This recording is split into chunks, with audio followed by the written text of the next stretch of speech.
Good morning, good evening, and good night, everybody. Welcome to another podcast. We don't have Brett with us as yet, but I was running late, so that's probably my fault with notifications. So, welcome to Deidre, Mark, and Annette, and anyone else who's with us, and welcome Sam for joining us again. Hello, thanks for having me on again. Thank you for coming on.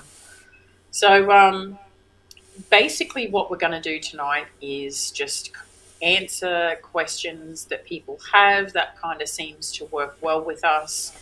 And I did put a post up on Facebook earlier in regard to what you guys wanted us to talk about. And so I have a couple of them in front of me to bring up this afternoon, which we can talk about. Some of them we've spoken about before, some of them are new. So, hi guys. 6 people in. Not so bad. Not too bad so far. Yeah, we're only starting. Like it takes sometimes. Notifications aren't 100% with Facebook or with YouTube lately, so No, they aren't. And I don't think I've shared this out as yet. Actually, I haven't even got my pop out chat open. That's how very far behind I am. Let me just get that up. Just in hello, case we don't. Deborah, Mark, and Annette.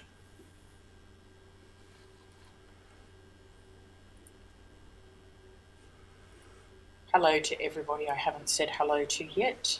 Jazz, Deborah. Just getting all of the settings done. Seagull. Hey, Seago, welcome.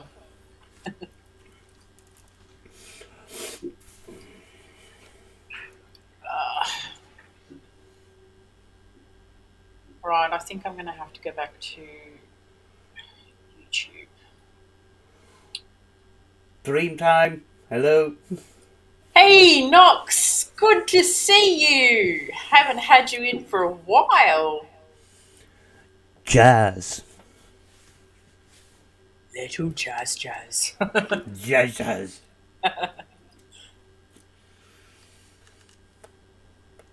Oh, I don't know if this is just my computer being slow.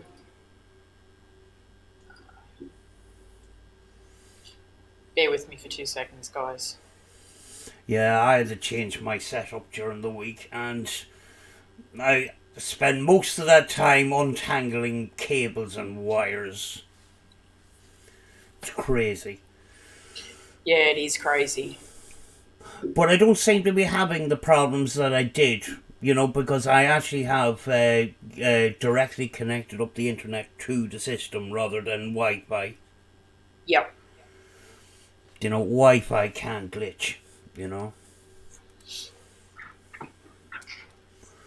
But Good luck with that, Deidre. Sorry. I have actually a massive screen in front of me right now. That's why I have to wear my glasses. I wish I had a massive screen. Mine's a good size, though. It's not too small. Well, mine's just a television, you Long know. time been working hard. Yeah, good. I'm looking forward to seeing the catch up between yourself and Kim Knox.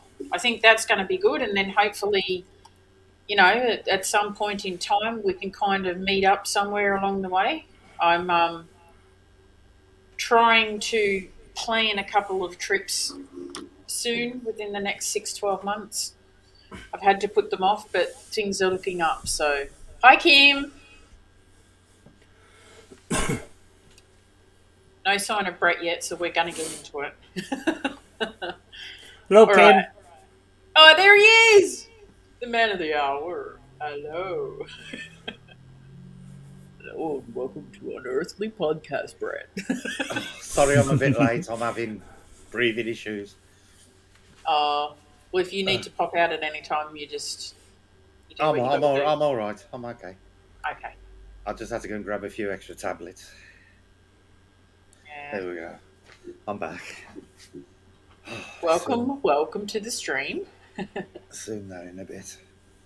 That's better. Okay, I ain't Oh, even had to shave. That's all right. You look good. You didn't Look have like a time to put your makeup on. yeah, I look like a tramp. What were you going to say? Dirty thing. um, Jazz just asked Sam, "What is that behind you? Your spirit box there." That is called a Spirit of St. Louis radio. It's just a radio, you know. Um, the Spirit of St. Louis was the first aircraft to do a cross Atlantic solo flight from New York to Paris in 19 That's 19 nice. 1926, as far as I know. You sounded just like Mrs. Brown then. And these radios are to commemorate the Spirit of St. Louis, and it actually most all of the radios are sort of in the old aircraft cockpit style. Oh, that is very cool. Yeah, I have a number of them, and I love the aesthetics of it. You know, they're not Yeah, an old radio; they're a late '90s radio, but I think they just look really cool. You know. visually they're very appealing. It's Yeah, very nice. Yeah. a lot of people now are getting rid of their radios because they have Alexa, to just shout to Alexa, Alexa, turn on radio 2 or 1 or whatever, like it is. Yeah. I love the physical radio, Oh, and can I I just just interrupt? Mhm. I was rushing about a bit. What's today's topic? questions and answers. Right, okay. I didn't even have a chance to see the topic. I just grabbed the chat and then closed the window. That's all right. You know the post I put up on Facebook and I just said, "What do people want to talk about?" Yeah, That's what we're going to do. That way we right, don't have okay. to prep. Right, fine. Yeah, I had a hell of a week, and I sat down and I was like, "What can we do that's easy?" So Best yeah, way to do it. absolutely. Yeah, it's been like a war zone outside in the street here. I don't know what it is. It's the weather or what Well, it is. I had to go for tests at the hospital at the beginning of the week. Random yesterday. Now, all it was now I can't pronounce this. It's a spirometry test, I think is how you pronounce it. Mhm. Basically blowing into a tube, something I should be good at. But it was.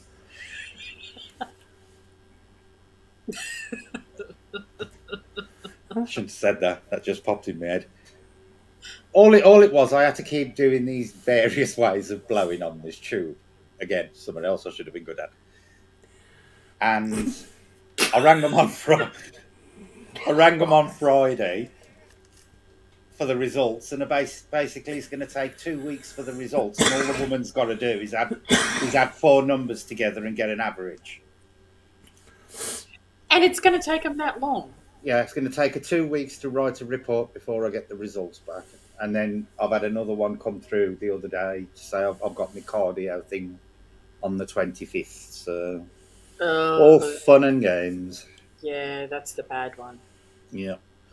It's Yeah. just I'm dreading this week coming up because the warmer it gets, the more I struggle to breathe.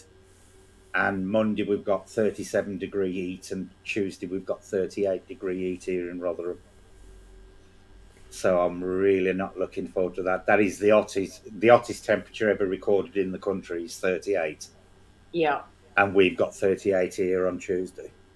Oh my God. That's when Yeah, you've got to like really kind of take care of yourself and make sure you yeah. don't overheat. Yeah. I'm basically going to sit in an ice bath all day. I would too. Definitely. Funny enough, we are not getting the really high temperatures yet. Yeah, we've got it really bad here. Originally, it was forecast to be 34 on Monday. That's now been upgraded to 37, and then Tuesday, which was originally going to be 37, is now upgraded to 38, and they've actually issued red warnings in the UK, which have never been issued before. We've never gone beyond an amber alert, and now we're into red warnings. We're getting Australian weather, basically. Yeah, that is hot. I mean, even this past summer here, where I am anyway, we didn't reach many temperatures that high. Hmm. Oh, that's wow. Yeah, we're actually going to hit the previous record for the UK, which was set in 2019 apparently, and that was in a botanical garden, so that was actually under glass. It was under like huge greenhouse conditions, and Mhm. we're going to actually hit that on Tuesday here in Rotherham, and we're north. Down south, they're forecasting 41 and 42. Jeez. Yeah, and No, they don't have aircon over there, we've got Jazz. no aircon. We've got no aircon over here at all. It's just Nope. not. It's just not put into homes because 25 degrees for us is normally hot weather. Yeah, So yeah, Knox just said breaking temperature records all over the world. Yeah. Apparently, I didn't think it was that cold, but Victoria here and Queensland as well have had their coldest temperatures they've had in a very long hmm time, apparently. We've been So, really weird over here for the last few years because we've had no real winters as such. hmm Because normally we get a lot of snow in the winter, and like I was telling you the other day, Julie, the last 3 years we've had 20+ degree heat waves in February, which is supposed to be our coldest month of the year. When wow, it's normally like -2, -3, and we've been getting 25-degree heat waves. global Unbelievable. warming. Yeah, absolutely Jazz. Mm. unbelievable. Yeah, Jazz was asking what temperature have I.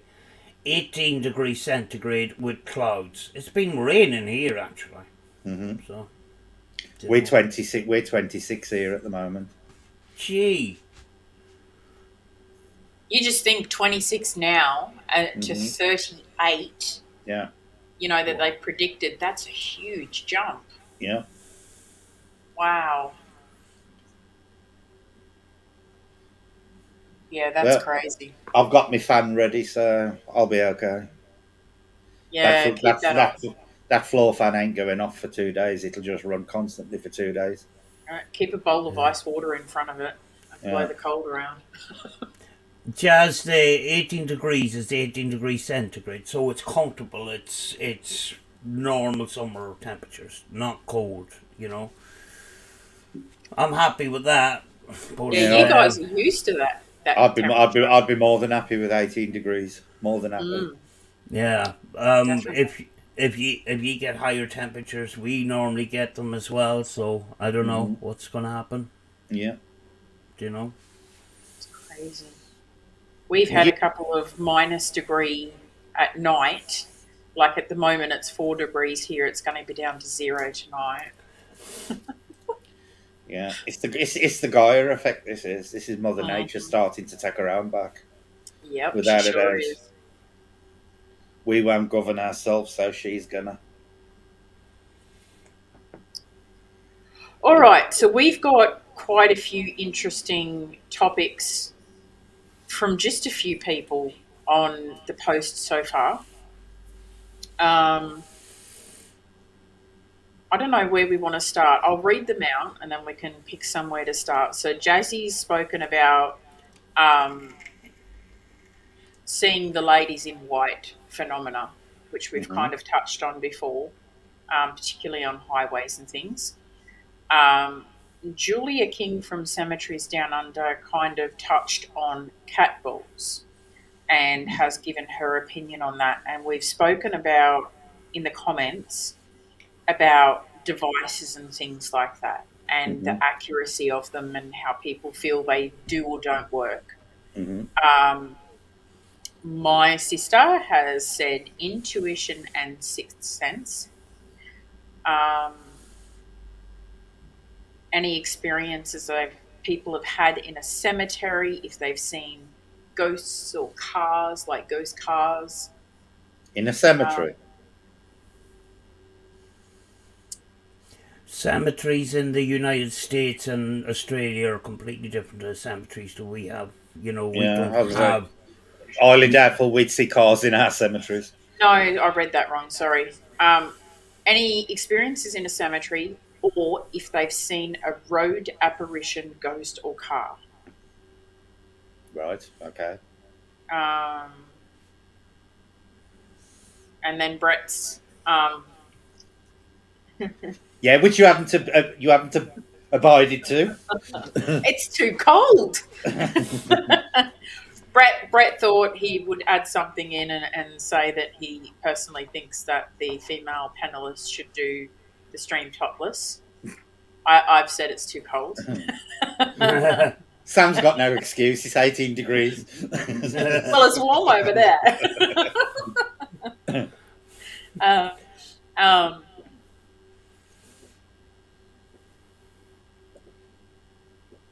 oh, someone's letting off fireworks. That's lovely. Can I just make a quick point about the cat balls? Yeah, why don't we start on that one? You didn't finish my point. Oh, sorry. Which one? You were halfway through the topless bit, but I wrote somewhere else underneath. Oh, did you? Hang on. Yeah. Oh, see, you never got past the topless comment. Topic: paranormal equipment and why they aren't foolproof or any kind of proof. There you go. Thank you. Right, Sam. With cat balls, right? We already discussed that they're mass produced and they're tiny little circuits, and the mistakes can be made. But if you buy something like this, which is going to cost you a little bit more, it's going to cost you about $20, and that it's very sensitive, and you just charge it up and that, and you have it for a way longer time than cat balls. Mm-hmm. And at the end of the day, it's one of these things that some of these wonder boxes have at the top of them that they vibrate and stuff. Is that like a self-contained unit? It's reacting to her voice. Yeah. Yeah, and you've got loads of different modes, but it is it runs off vibration and that. They're about $20 or $25, right? Mm-hmm. But when you think about it, the cat balls are a sealed unit. They're tiny little batteries, little watch batteries in them. And you're going to have to replace those at some point, and you have to break it open, which breaks them, so you just have to dispose of them and buy new ones. Unless you're big into electronics and you can do something with them. But this will pay for itself over time. And it's more accurate to vibration and stuff like that. Can you put new batteries in that? No, it's an internal battery that you charge by USB. Oh, right, okay. USB-C. And you've got different modes and shit. See, the thing is with cat balls and stuff like that, you've got to take into consideration is exactly how that they pick up their input. Because cat balls work totally, they're really basic. They work on a tiny little spring that reacts to vibration, and when it vibrates, the spring wiggles a bit, touches a contact, lights up the what's it. That little stick thing of Sam's may work on something entirely different. It may work on receiving sound through a speaker or whatever. So you've got to take that kind of stuff into consideration as well. Cat balls are so prone to false positives; it's unbelievable. You could put one down on a concrete floor, right? Mm-hmm. And you could walk near to that and you can trigger that cat ball. Now, you would think that, I'm walking on an hard floor. There's no way that I'm going to be triggering that cat ball. But as soon as you put your foot down onto any surface, you create sound vibration. No matter what it is, it could be, it could be standing on jelly, it could be standing on concrete. You still generate sound waves and vibration, so you've got to be careful of that. And to me, cat balls are they're too oversimplified to be classed as anything conclusive in any way, shape, or form. But your cat will love them. But your cat, your cat loves them. Yeah, basically. Yeah, I think you made a very valid point there, is that, and we kind of touched on this last week, with any piece of equipment that you use, you really need to start breaking down how it works.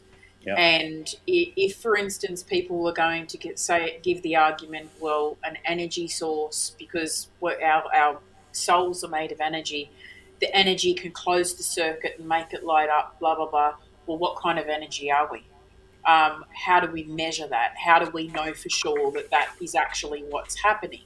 So you've got to kind of take that into consideration, and the environment you're in, whether there's a fault in the cat ball, it is so involved. Mm-hmm. And then the most important thing for people to remember is the primary objective of paranormal investigating is to look for every other cause before you call it paranormal. Yeah. You have to know for sure Yeah. there is nothing else that's making that go off. Mm-hmm.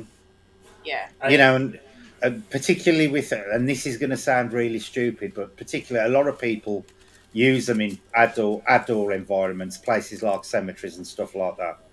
Now you go into any cemetery, and they've got trees and plants and all sorts in there. You have wind pushing against a tree that transmits kinetic energy down the trunk into the roots. That kinetic energy, as that tree sways, is transferred into the roots. That root system then converts that energy into vibration in the ground. So you've got Yeah. to take all sorts of things into consideration. All Yeah. sorts of things. It's like putting your ear on a railway track and you can Yeah, hear the exactly. vibration of the train a long time Exactly. before it If, comes. if, if you put a cat ball on a railway track, you could tell the train was coming long before you saw already. Yeah, definitely. Through the transfer of kinetic energy. Yet a lot of these things, what we would consider, ghost hunting equipment, a lot of time they're just trigger objects, you know. But when these objects trigger off or give a measurement, it can only bring you so far. Then you Yeah, have loads of more questions yeah, added to the question: is there ghosts here or whatever? You start adding equipment that can only get you a certain amount. You have questions then added to the pieces of equipment that you hmm, actually bring in. You yeah. know? See, and the other thing you got to take into consideration is what you've got there. A lot of people will like if the cat ball lights up, they jump on the cat ball, but they may have an EMF meter there. They may have, a digital recorder there. They've got a camera there. They've got their eyes there. Unless you are getting something registering on all these instruments at the same time, you cannot rely on a flashing cat ball as being any kind of proof of paranormal evidence. You've got to have other stuff corroborating it up. And this is what a lot of people fall into the trap of, and particularly on YouTube, is the second they get any kind of what they consider a reaction on a particular piece of equipment, they fixate on that piece of equipment and they totally disregard everything else around them for the time being. And the only way you can substantiate that there is actually something happening is if you're getting things happening on other pieces of equipment around you. It's got to be a multitude of things going on before you can even start considering that that isn't just a false positive. Yeah, if you got a cat ball going off, have a recorder running, a voice recorder. Yeah, And I mean, even they're not foolproof, but have yeah, a voice recorder going. yeah, If that's you, if there's something here that is making the cat ball light off, can you confirm that for me? yeah, Chances are it's not going to. yeah. So, you know, it's a shot in the dark. Let people make up their own mind, but Mm-hmm, I wouldn't count that as being mm-hmm. something. Yeah, you know. You know, yeah. Brett made a point there of when say a piece of equipment goes off, all focus goes off other things, and the reason why I'm mentioning it is because I've done it myself. Everybody's done it, Sam. Everybody's guilty of it. Way back in the past, yeah. Where the K2 was going off, which I think might have been to my request, and then everything else was disregarded, where the focus was on this Yeah, EMF meter, which will trigger off every so often or whatever. But the thing is, where is the signal coming from? yeah, We need more advanced EMF equipment to find out where that source is coming from. hmm. You Yeah. know? When I used to go out on the investigations with Jace, the first thing I would do, and Jace can confirm this, we'd get there like half an hour before I even intended to start filming. That was one thing I always used to do. And I would constantly walk around the area with the EMF meter and see if I was getting any readings off their EMF meter. Because You could be out in the middle of what you presume is nowhere, but you don't know what cables the electricity company have laid underground in the area. You don't know what, unless you're there to check in the daylight. For all you know, there could be electric cables running above your head that you haven't noticed. And Yep. this is why I always made the point of going every location we went to. I would spend at least half an hour with the K2 meter, just walking around the area and just seeing if I got any triggers on the lights whatsoever. And then I would put it in the test area where I was going to use it for filming. And again, I'd leave it for about 10 minutes to check there was no registers on it before I even started asking any questions. Because Seago, if you jump right into an area and start asking questions, you put your K2 meter down. For all you know, you could have put that meter down right above a buried cable. yeah, You could be getting false readings off it, and because you haven't done a baseline test, you don't realise that the meter was reacting there normally anyway. yep, exactly right. Um, Seago made a comment there too because I know that he said, I feel like REM pods are similar in the false positive arena. I don't know how sensitive they are, but I'm always surprised by people who use them outside and don't think of wind, bugs, etc. It's A, funny because, a REM pod is a K2 meter with lights and a buzzer. yeah, That's it all it works is. off EMF too, doesn't it? It's exactly the same. Works Yeah. exactly the same. No, the opposite. It works in the opposite way. Yeah. Mm-hmm. It produces an EMF field around it, and when And there's a then the break, fields breaks. yeah, it's an EMF meter, but the complete opposite way around. Yeah. Yep. Yeah, but yeah, we have tried it out in grass and stuff, and we find that it goes off more in grass and stuff like that because there's bugs and stuff, and bugs are Oh actually yeah. setting them off at times. Yeah. You know. See, that's good to know too. Yeah. But you see, I've got a REM bear that Andy made me, and that thing is quite sensitive. Because he made a big bear for me. He's got quite a power, and he got big aerials on it. It does have quite a distance to it. So you have to get used to your equipment before you use it. If you buy something new like a REM pod, sit at home for a morning with it and just play with it. Bring your finger closer and closer to it, and see what the distance is that actually triggers it. Stick it somewhere where there's going to be flies. Stick it in the garden so flies and stuff can get round it and see how that reacts then. And this is the problem with people is they don't know how their equipment works, or they don't know how to work their equipment. Do you know? Do you know the way the market is flooded with these expensive REM pods and stuff like that? This here is an unaltered door alarm, and you hang it on your door, and if somebody comes along and grabs the door handle from the other side, it'll go off. Some people do modify these. I've modified some of them myself, the little black ones. But the black ones are actually about less than £5 on eBay or Amazon, and you don't even have to, alter them if you don't want to. So a lot of people put a little light on it and an antenna and stuff. Yes, Made by Sam. and Yeah.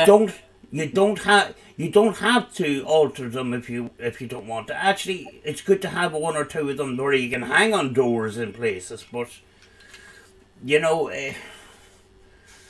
it's just alarm, but it works in the same principle, but way cheaper. And for the money that you would pay for a REM pod, you could get loads of these. Yeah.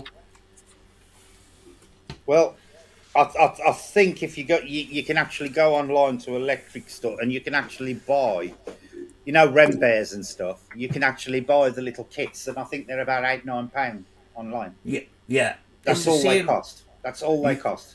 You just get your own teddy and stick the lights on it.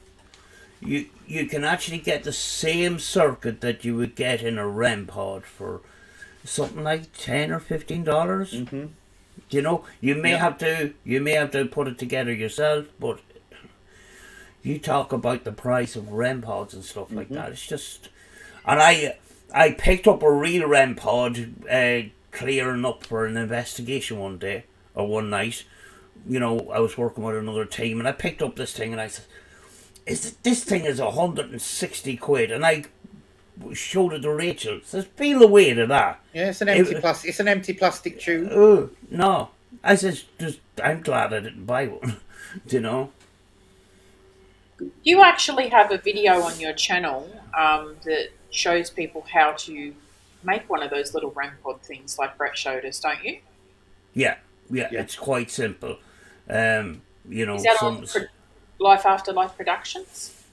Life After Life Productions on the Paranormal Equipment playlist. All right, I'm just going to find it and share it. Yeah, you'll find it on the Paranormal Equipment playlist. Oh yeah, there it is.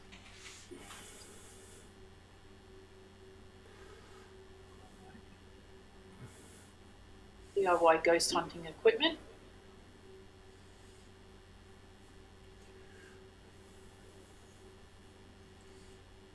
I'm gonna share the playlist because you've got some stuff in there. See if I can.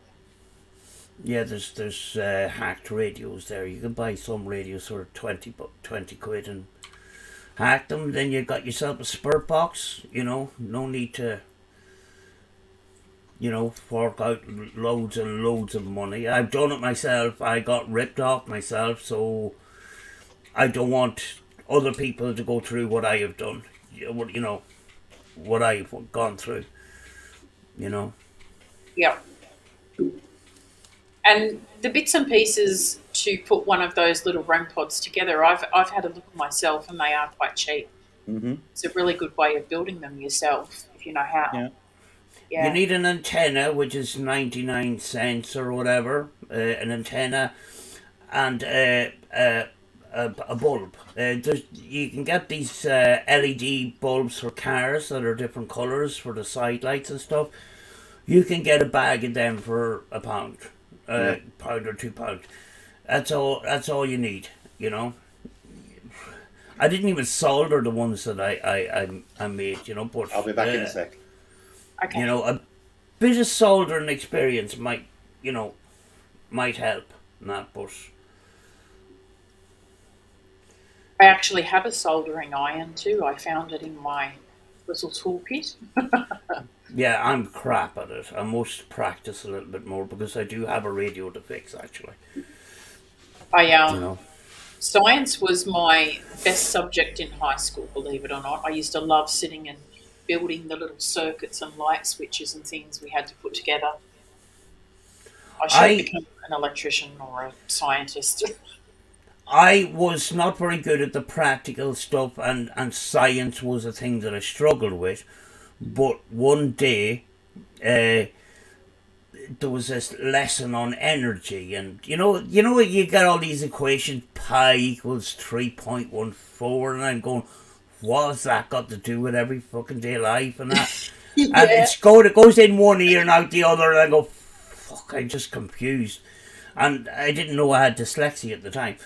But he mentioned about energy can be changed, but it cannot be destroyed.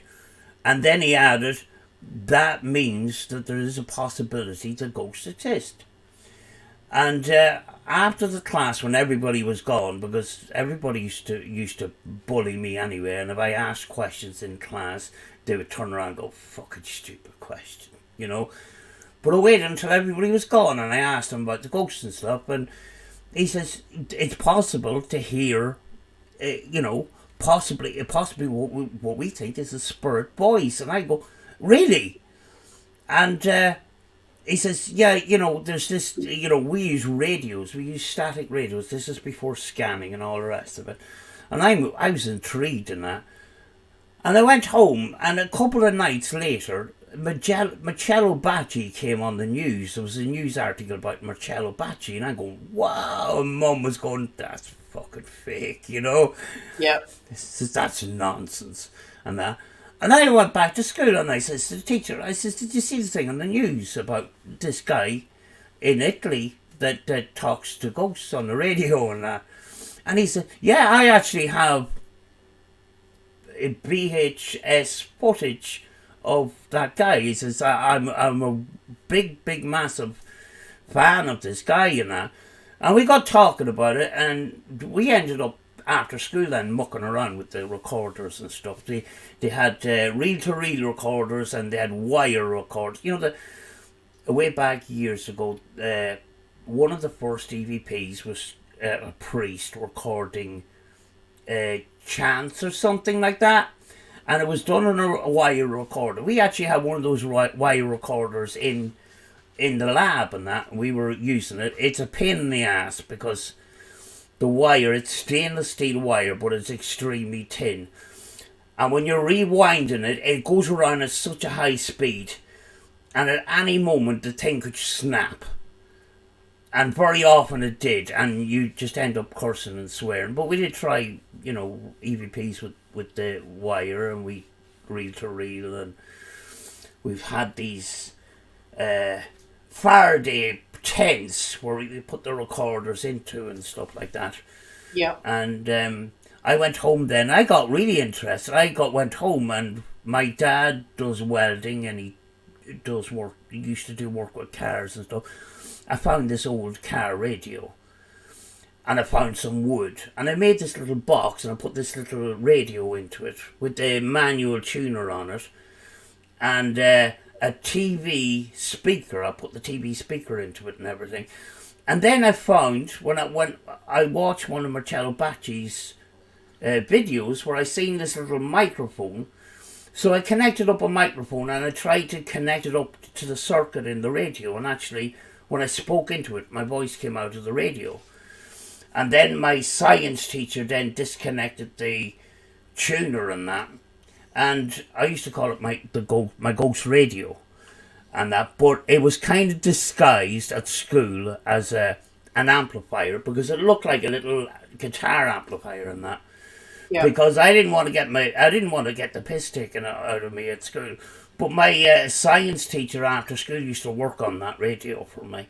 And that radio should be at home somewhere in the garage, Hopefully I can find it someday, Ooh, that's a good question. Winsty says, is reincarnation real? Does it really happen? Have no idea.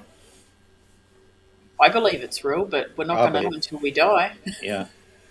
I think there's a lot of evidence out there, especially from young kids, that it is a thing. So personally, I believe in it. Proof-wise, no way of knowing. Kids that come back and say, this is how I died and this is who I was, and then they lead them right to where the person's buried. Mm-hmm. Or even to past family and greet the family like with pet names and stuff like that. It's quite strange. But it's very interesting that there's 28 recorded cases of people that died and had their bodies marked, and then children were born within the family with those exact marks. 28 cases. Yeah. It's been investigated by medical science. I have actually a book there, and I got it from that book. It's pretty interesting, Yeah.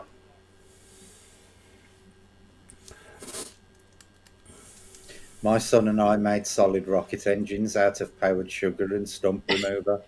It's amazing. It's amazing what you can make with general household objects. It's actually quite possible to make explosives with things you'd find under your kitchen sink. Believe it or not. They're very good at making explosives here, but I'm not going to go into that. No, let's not teach them that.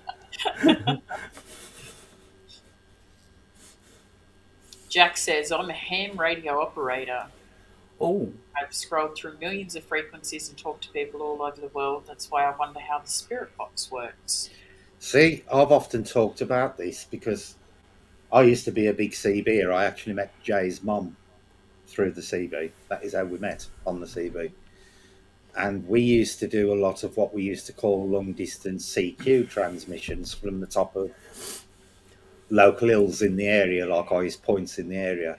And sometimes we'd do them at like 2, 3 o'clock in the morning when a lot of the frequencies were quiet to make it easier to pick up things from further away. And I've had a lot of, and this was long before I got into, electronic voice stuff. But I've heard a lot of things on CB radios, which at the time I took to just being, somebody else transmitting on a CB radio. But I have often wondered since, was everything I heard coming through that radio at various times real people, or was it, the CB acting like a spirit box? Yeah. Mm. Do you know when you asked about how the spirit box works? I think Josh from Zero GITC he brought up a really good point. The radio itself is actually a receiver. Now, Mm-hmm. if a voice resonates at a certain frequency, Yeah. that receiver could receive that signal. Oh, yeah. Do you know? Yeah.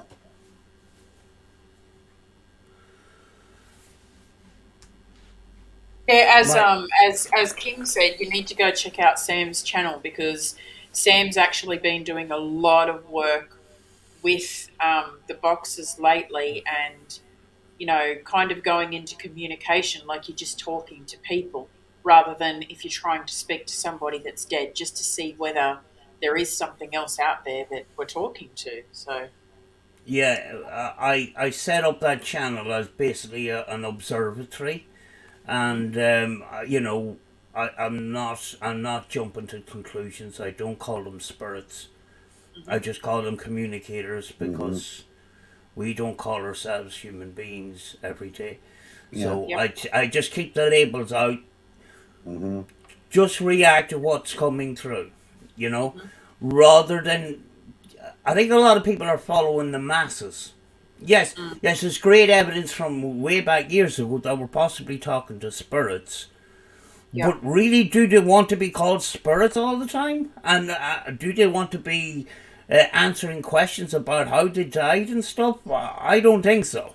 Yeah, but the thing is, Sam, that is immediately jumping to the conclusion that they are spirits in the first place. And this is Yeah, this is this is why I think people they need to pull away from that thing that they are actually talking to dead people. Because until it's proven one way or the other, there's no more likelihood that they're dead people than they are aliens or interdimensional beings. They're I've all got they're all equally possible.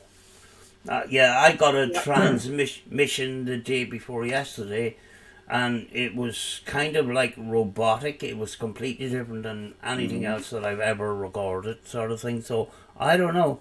I just don't know. Hmm. I think if you are going to investigate the paranormal, you can't have any assumptions. You can't start with any assumptions whatsoever. You've got to start with a totally clean slate. And the second you label something before you even start, you've set yourself on a path that doesn't allow you to consider other alternatives. So, Yeah. communicators is about the best word you can use because that describes exactly what they're doing without defining what they are. I'll be right back. Okay. So I'm just reading the chat, see if there's any more questions in there. I thought I misread that then. I thought it said you need to check out Sam's channel. Sorry, you need to check out Sam's channel. Life After Life. The link is on top, Jack. Yeah. Yeah, Life After Life, ITC Observatory, it's called. That's the second channel, and then I've Life After Life Productions, Hmm. which I've neglected lately, but we'll get back to it when I get a little bit better, sort of thing. But Hmm. I mean, like when you talk about ITC, it's a small little genre, and not an awful lot of people are fully interested in that. Yeah. But the reason I do it is because I love doing it, Yeah. and the reason why I've done it so much lately, and I've done a month long, of recording every day, sometimes twice, is to see how things change over time. Now I don't I don't publish my results or anything like that. I do it for myself and that Yeah, because when you start pointing out stuff, then you start getting into arguments with people. I'm not about that. If you find the evidence, you find it. If you don't, you don't. It's just I just put it out raw, and very often don't point out stuff. So you have to sort of look for it yourself. If you want to be a little bit of an investigator, fire away. hmm I do it for myself and stuff like that because when you start making claims, Go on, carry on. Sorry. if you don't make any claims, if you don't jump to conclusions or you don't make any claims, you can't be called out on anything, Exactly. and you avoid getting into a conflict with someone. hmm Not that I've got into a conflict or anything like that, but you just do see it commonly on YouTube and that. And hmm the other part of it too is there's people there that are messing about. They're making massive claims, talking to Desmond the Demon and all this kind of stuff and that. You can call these people out till the cows come home. They're still going to do it. The hmm only way of showing up them people is to do genuine stuff yourself. The hmm more people that do more genuine stuff, the more stupid these other people look. You know. Well, a perfect example of that, Sam. Earlier in the week, Julie sent me a link to a Facebook channel of another one of these people who talks to animals, right? So I went onto the Facebook page, right? What was the very first post that was at the top of this channel was post me a picture of exactly what's in front of you right now. So people were all posting pictures of their dogs sitting in their living rooms and stuff like that. One even showed the dogs, the dog's bed, where it was in the living room, what was in front of it. So I actually put a post on there and went through all the things that basically these people. Now I didn't actually say she was doing it, but I actually pointed out. I said you have told anybody who wants to con you exactly what your dog looks like, exactly what your dog's bed looks like, exactly where it is, what your living room looks like, and where Oh, furniture is in relation to your dog's bed.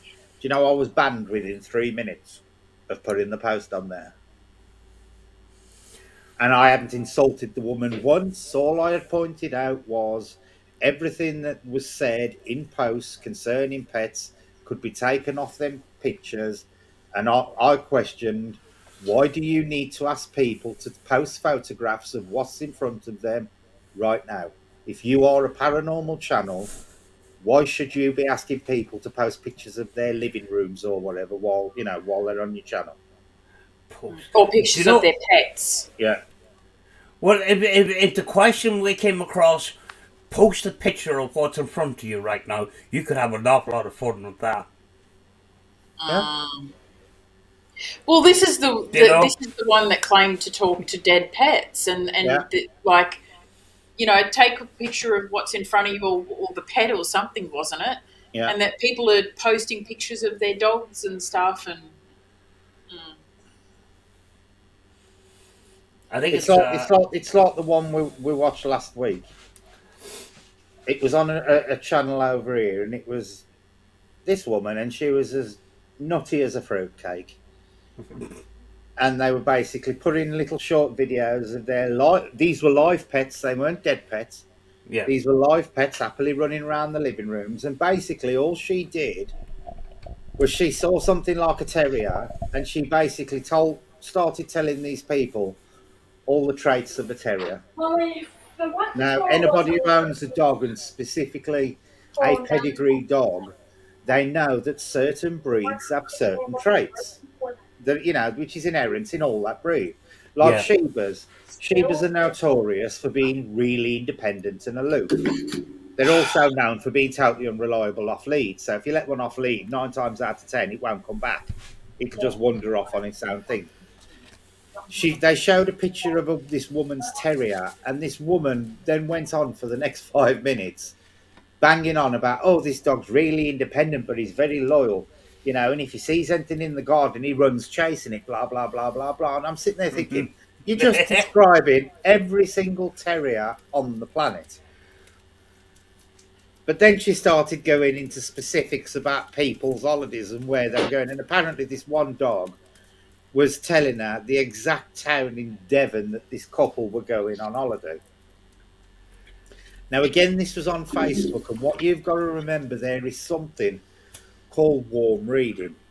And basically, what these people do, especially if they're invited onto a paranormal channel that is on Facebook a lot, they will go back and they will look at previous broadcasts that that channel has done. They will then look in the chat and see who the regulars are in that chat. All they do then is go on each of these people's independent Facebook page, have a quick look at the bio, have a quick look at the photos, and they've got a world of information on you. Unless you're going in and meeting a complete stranger, absolutely blind, with no way of them knowing any prior information about you, you're always, especially in this digital age, you've always got to go in with that skepticism that they could have looked you up in numerous places they can get information about a person, and you've got to go with that complete skepticism, because these people were falling over themselves to tie everything that nut job was telling them about what their pets were saying to them, even when it didn't actually correlate. They were making things fit. That was how bad it was getting on that channel. It was absolutely horrendous. Well, she, they were too. I can't remember the name of it, but you know where they use a term like I say to you, I see a man, Brett, with brown hair, and Mm. it's there could be a million people that you could think of that are It's male called with it's brown called hair. it's called a Barnum statement. That's it. Thank you, Barnum statement. And when I had asked about how she talks to pets, and I was asking a few questions, and then she'd kind of go into it about, she would say their favorite food, or their favorite place to sleep, or a Hmm. favorite, whatever. And I sat there, and when I didn't reply, you could see she's kind of sitting there, and oh, well, I'm getting a pet through right now. It's a dog. It's black and white. And then she sat there and she'd look through the chat and Hmm. Yeah, wait to see if someone's like, oh, my dog was black and white. And when yeah, nobody piped up and claimed this dog, she's like, oh, I'm so drained. I'm going to have to finish the live now. yeah. Or the other thing you'll find that happens from the opposite end, and this is something else that they rely on, is that they'll go something like, "Oh, I'm picking up a black and white dog," and everybody sits there and nobody comes up with the black and white dog. So somebody in the chat suddenly goes, "But I did have a black cat," and then they'll go, "Oh yeah, yeah, it could be your cat," and I'm thinking, you have just handed them information on a plate, and it's not even accurate to what that person told you initially. That person initially stated a black and white dog, and now you've moved the conversation onto a self confessed black cat. And this is what I'm talking about, is how people make things fit, even if Yeah. they're not actually relevant to the original information they're given. And this happens not just with pets, this happens with all sorts of readings of so called psychics, where they will actually feed. It's called cold reading, and then it moves into warm reading if they've done prior research to it as well. But you can cold read a person really, really accurately.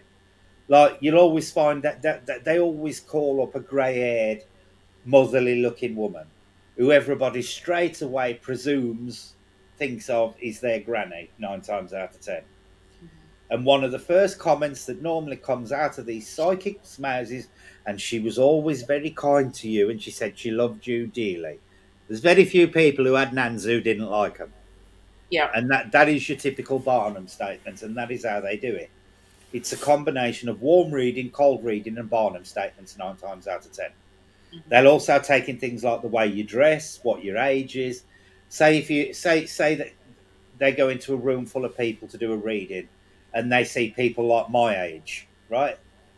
they're automatically going to presume that my parents are either on the last legs or dead. Mhm. So they'll start to fish around that first. And I've seen it no end of times where they have fallen flat on their faces, where they have asked people who look a lot older than what they actually are, and they stop talking about their dead parents. And straight away, these people go, "But both my parents are still alive." And they either try and twist the story onto a grandparent, or they go, "Oh, I've lost the contact now. Let's move on to somebody else." And the second you see anything like that, should be a lot alarm bells for you that this person is a complete and utter fake. Yeah. I've only ever had one person read for me, Hmm. and they did it. It was a free reading, mind Hmm. you. I Yeah. was not charged. Yeah. It was in a spiritual circle, and I had a person read for me, and they said they described this person to an absolute T and told me that it was not a dead person, it was a living person. They said, "This Hmm. is the person that is going to guide you through the next phase of your life." And it just so happened within 2 years after that, I moved back here to be with my dad, and it was my, be near my dad, and it was my Hmm. dad that she described to a T, Yeah. everything. Yeah. Yeah. And if it was psychics or so called psychics giving people some kind of closure without charging them a goddamn cent, and it wasn't having people hanging on to their every word, coming back for more, I wouldn't have an issue with it. But when Yeah. it's people going out and they're making money off grieving Yeah. people Hmm. when they're not giving them anything someone else couldn't give them, I Hmm. think that's just so wrong in every Yeah. freaking way, shape, and form. And the problem we have nowadays is everybody claims they're psychic. Mm. You go on it. You go on any YouTube channel now dealing with the paranormal, and you will find that chat room will be absolutely plastered with people claiming various psychic powers. Yep. And it's like this need. It's like a need for attention with a lot of people. Mm. You've got to be careful because certain people will do it solely for attention, and that they can be a little dangerous mentally when you start to challenge them. Yeah, I know somebody near me, and she doesn't charge or anything like that, but she Hmm. very often comes out of stuff just to shock people, kind of thing. Yep. And remember, we were at this kind of a it's a kind of a community center, and myself and a friend decided to go out for a fag. And that night, she was wearing one of these dresses with the Yeah. big long sleeve, and I was saying, Hmm. God, she looks like something that came from the top of a Christmas tree. And my friend Hmm. says, don't be saying things like that. She says she can sense what you're picking on. I says that's bollocks. Hmm. But where we had to go to have the cigarette was far away from the room that she was sitting in. It was completely impossible because I was actually talking kind of low. And Yeah. I says, that's bollocks. She says, honest to God, she has often repeated what I have said outside. And she picks up a lot of stuff. Says, this thing about psychics being fake, this one is flipping real. I says, bollocks. Walk back into the room after the cigarette. Next thing, she turns around to me and she says, I like Christmas. And I'm going, oh, Christ. Hmm. Do you know? And very often she'd just come out with stuff like that. Hmm. You said something and then all of a sudden she'd come out with a little saying and then you just go, whoa, whoa. Hmm. You Yeah. know? But I can honestly say in 40 years of doing this, and I've said this before, I can count on one hand the amount of people I have met who I consider to be genuinely psychic. It's probably three people I can think of offhand who I consider to be, or and some, well, two of them are dead now, and the third one possibly is.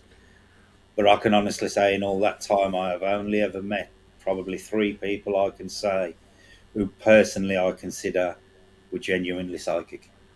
It's not as common as people like to make out it is. No, I think that everybody has some kind of um, It's there in everybody. a connection. It's there in everybody. Everybody has the ability to do it.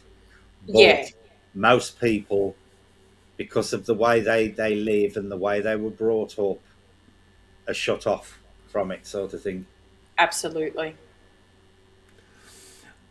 There's this other lady, and she makes a big living of being a psychic and that. And every time she's in the area, well, most of the time anyway, I decide, you know what, I'll show up and I'll pay a ticket at the door and that. And every time I've walked in the door, she just goes. She looks in my direction. She goes. All of a sudden, her body language has completely changed because she knows I'm into the paranormal. She knows I do ITC and stuff like that, and she Hmm. just. I don't know. There's a bit of nervousness. I like to sit there, and I just sit there on the right at the front seat, right in front of her, and just say nothing. And every so often, you see the eyes kind of, Yeah. you know, kind of focused on me and stuff like that. It's I do chat to her at the tea break and stuff like that, but for some reason I do make her nervous. I don't know, is she? There used to be a woman in a town close to where I live. Now I'm going back when I was, how old would I have been? Probably 19, 20 at the time. And she was one of these tarot readers that had got a stall in a market. And she'd got like pictures of herself with her arms on the shoulder of cardboard cutouts of people like Shaking Stevens and stuff. And I used to think she was a complete phony. Now we went in the market the one day, and I said to Jay's mum at the time, I'm going to have a reading off this woman to see what she says. She refused to read my cards. She took one look at me and refused to read my cards. I thought nothing of it, and I went back 18 months later. Now, that woman wouldn't have remembered me from Adam, and she refused to read him again. And I have often wondered why. And it's the one thing that's often made me think perhaps she wasn't as phony as I thought she was, but I've always wondered why why she refused. And it had got to have been 18 months apart when I went to see that woman, and both times she refused to read my tarot. Maybe she knew what was going to happen to you and she didn't want to be the one to tell you. No idea, Mm, but she did it twice. And she was there to make money. She got a little stall and charged people to read the cards. But yeah. both times she refused to read my cards. Now, the first time I'd probably got my skepticism written all over my face, which could have been, she could have been, if she was a good cold reader, she could have picked that up. But I went back 18 months later, and I honestly believe that there's no way that woman could have remembered me in 18 months because I looked different and everything. But she refused to read them twice over a space of 18 months. And I've always wondered why. Um, Gagiano, I don't know if I pronounced that right, said, I'm watching Making Lunch here. One thing I do know is my dad's mother hated everybody. So I know that isn't her who someone said, oh, she loves you. Yeah, Yeah. yeah, yeah. And that's because they would have been using a Barnum statement and this is where they'll fall down with me when that old cow whose my mother dies. This is when they'll fall down with me because they'll go, oh, you and your mother, you love one another. I'd stab my mother's eyes out with a hot poker if I laid eyes on the woman. But because people presume that everybody's got a lovey-dovey relationship with their mother, it's one of the most perfect Barnum statements they use. As soon as they start talking about your mother, it's always saying how much I loved you and blah, blah, blah, blah, blah. Me and my mother hate one another. Well, I don't think she hates me so much, but I despise the woman. So I cannot wait till after my mother's passed away, and I will go to a psychic and drop the hint that my mother's recently passed away, and I will see what they come out with because it will be extremely interesting.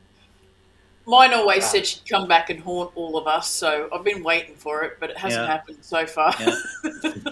I I still laugh at the guy who made up the grandmother, and this psychic says your grandmother is happy in heaven Oh with your yeah, granddad, I and he saw, I goes, saw that video. It was brilliant. he says, my granddad's still alive. Yeah. You know, that is funny. That was a really funny video. I love that. You know, the grandmother was a completely made up name. I think the real grandmother is still alive, and all the crap that he spent hundred or £150 ringing up all these psychics and stuff Yeah, like that, I and watched the Yeah. all the video. It was really entertaining. It that was was really really entertaining. that was flipping funny. I can't remember the guy's name now, but he is actually a big YouTuber, and that was Hmm. really funny. But you do have to be very careful when dealing with people who claim they're psychic, especially people who are doing it for the purposes of money. Because 9 times out of 10, if they're asking you for 20, 30 quid to do a reading, they're not genuine psychic. They are scamming you for cash. Simple as. Yeah. I'm going to mute myself for a bit, for a few minutes. I need to go to the bathroom, and then I'm going to make myself a cup of coffee, if that's Okay, okay. okay, no Yep. problem. Sounds good. Because I have to climb under this curtain to get out the Mhm. door. That's okay.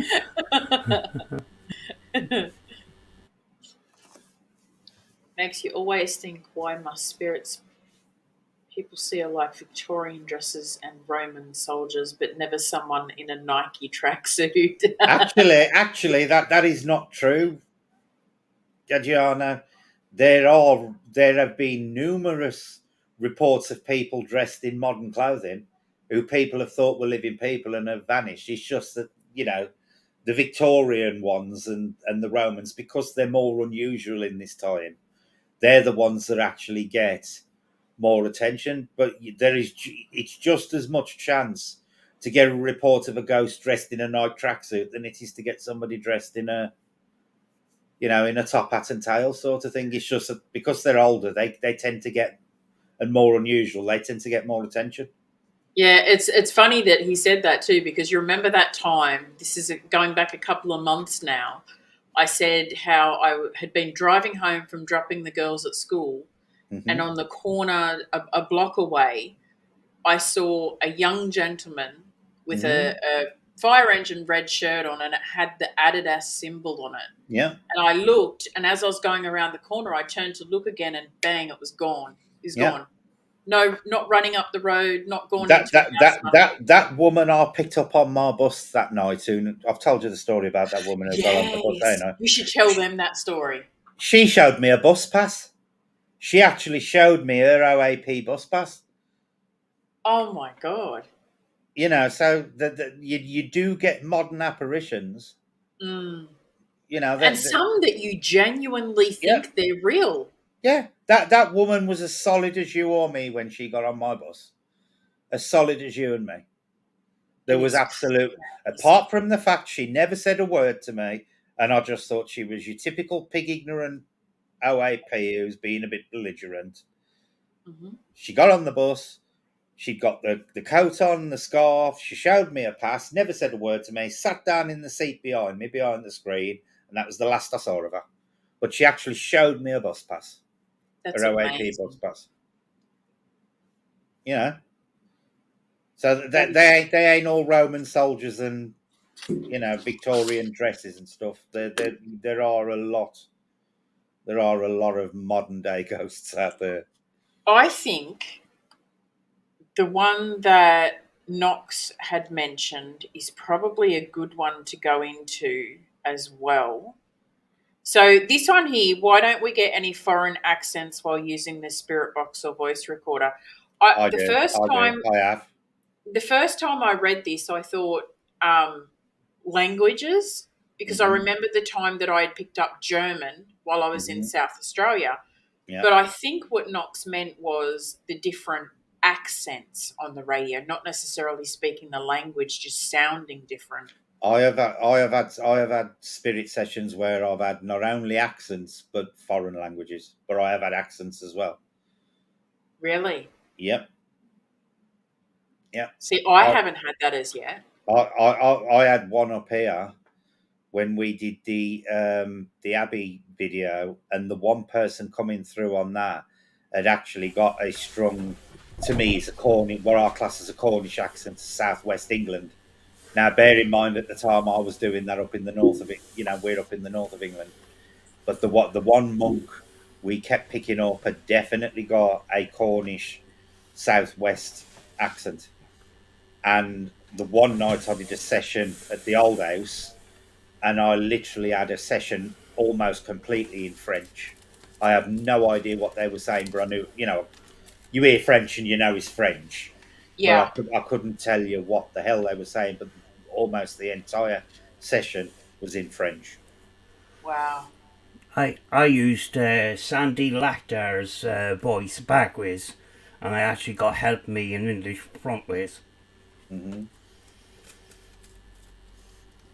And she was speaking in French, and I chopped it up and put it backways Yeah. and recorded over and over. Why every time I chopped it up a little bit, I would record over it and chop it up a little bit more. And the EVP it was possibly an EVP rather than the Hmm. manipulation of audio. Yeah. But I actually got I got an English speaking response using that audio. With Knox's other question, his other part, why don't spirits like to answer questions about heaven and hell? Now, I have a question like, I know that heaven and hell is a biblical kind of thing, okay, heaven Hmm. and hell, in my opinion anyway. Do you think that if it wasn't heaven and hell like in the biblical sense, if heaven was, for lack of a better word, the place that we go back to, Hmm. source, right? Hmm. Do you think that there is a darker realm as well that would be considered hell, or do you think we all go back to the light? I think we'll go back to the same place. Mm. I don't. I do not subscribe to this punishment system at all. Do And you think that maybe this is hell? I think we come here. I think we choose, and this is only my own opinion, folks. I believe that before we come here, because I do believe in reincarnation, I Mm-hmm. believe that we choose the situations that we want to learn. We choose a particular life because it's already laid out what is going to happen in that particular life, Yep. sort of thing. The kind of situations have occurred. And I think in order to maintain balance, you can't just learn all the nice things of life. You've got to experience all the bad things of life. There's always got to be balance. There's Like a balance. soul contract. There's balance right the way across the universe. And I think as much as you people come here to be nicey nice, there has got to be times when you resurrect as pure evil, for want of a better word, because you've got to experience both sides of the coin to get that balance. Yep. 2 weeks ago, I done a couple of sessions, right, and I was getting from the question how many levels of existence are there, and what I was getting actually was 8. I got it a couple of times. I got it 4 times on the one question, and then I said, anybody else want to tell me how many existence are? And then 8 again. So there was another guy who's an audio engineer. He was doing a Spurt Box live and that, and I says, Josh, can you just ask how many levels of existence there are? Now I'm looking for a common answer, 8. I just want to see what you get. Next thing he asks the question. Next thing 8. I'm going, whoa. And then I asked actually somebody else, and they actually got 8 as well. So I don't know. There's the theory, and if you look up George Meek, he was a believer that when we die, we go into a level of existence, and we go into this lower level, Hmm. where sometimes it kind of crosses paths with the physical realm that we're in right now. Hmm. And then further on, they go further up into a Yeah. different level where we can't actually communicate with them at all. It's a Hmm. different level. Yeah. He kind of links it to a biblical statement that there's many man in my father's There's many work. There rooms are in men my father's house. father's Yeah. house. Yeah, Yeah. yeah. But I wouldn't necessarily I think that is can. very similar to what the Buddhists believe. Mm, That that there's certain levels of enlightenment, and if you think about it, Christians to some point as well, because hell is often referred to as, is it 10 levels or 7 levels of hell? I can never remember which number it is, but even hell itself has got levels of different apparently, yeah, different stages. But I think it is all down to how far that you progress spiritually. The more, as you learn more experiences, there's certain things you don't need to repeat again, and you do, like, it is like a type of promotion system. But as I've said before, I think the reason that they refuse to discuss things like that is because the social implications to people on in this physical existence would be catastrophic. You would yeah, have people topping themselves if they suddenly found out there was irrefutable proof that there was a nicer place to move on to. yeah. It I would think there would be suicides in the millions. you can ask those questions till the cows come home. Yeah. It's either they're going to say it's a secret, I can't tell you, or the conversation just completely drops. I can't even get a name to any of these levels. You know, Hmm. they just won't tell me. They'll tell me the number. Yeah. The problem is sometimes I get conflicting numbers, but I'm judging it out of a commonality. Hmm. What is my common answer? Unfortunately, before I was getting the 8, I was getting 3 and 10. So that actually just completely and utterly adds to confusion. Unless maybe I need to grow more in the communication and be more free Hmm. flowing and actually, communicate with a familiarity, a person that's actually communicating on a regular basis. Hmm. Because even when you ask for a name, the radio snippets are always coming out with flipping names, and you could go off on Hmm. a tangent if you just say, "Well, I'm going to call you John because it just said John," Hmm. but it could be the radio. See, Sam, that is another example of the Mother Teresa effect, where people presume as soon as somebody dies, they pass over and turn into Mother Teresa, right? And that is quite a common belief by most people. When you Mm, die, you suddenly turn into Mother Teresa. When you're communicating with these, whatever it is, for what say that they are actually spirits of dead people, just because they're dead doesn't necessarily mean they're going to turn into the ultimate truth tellers.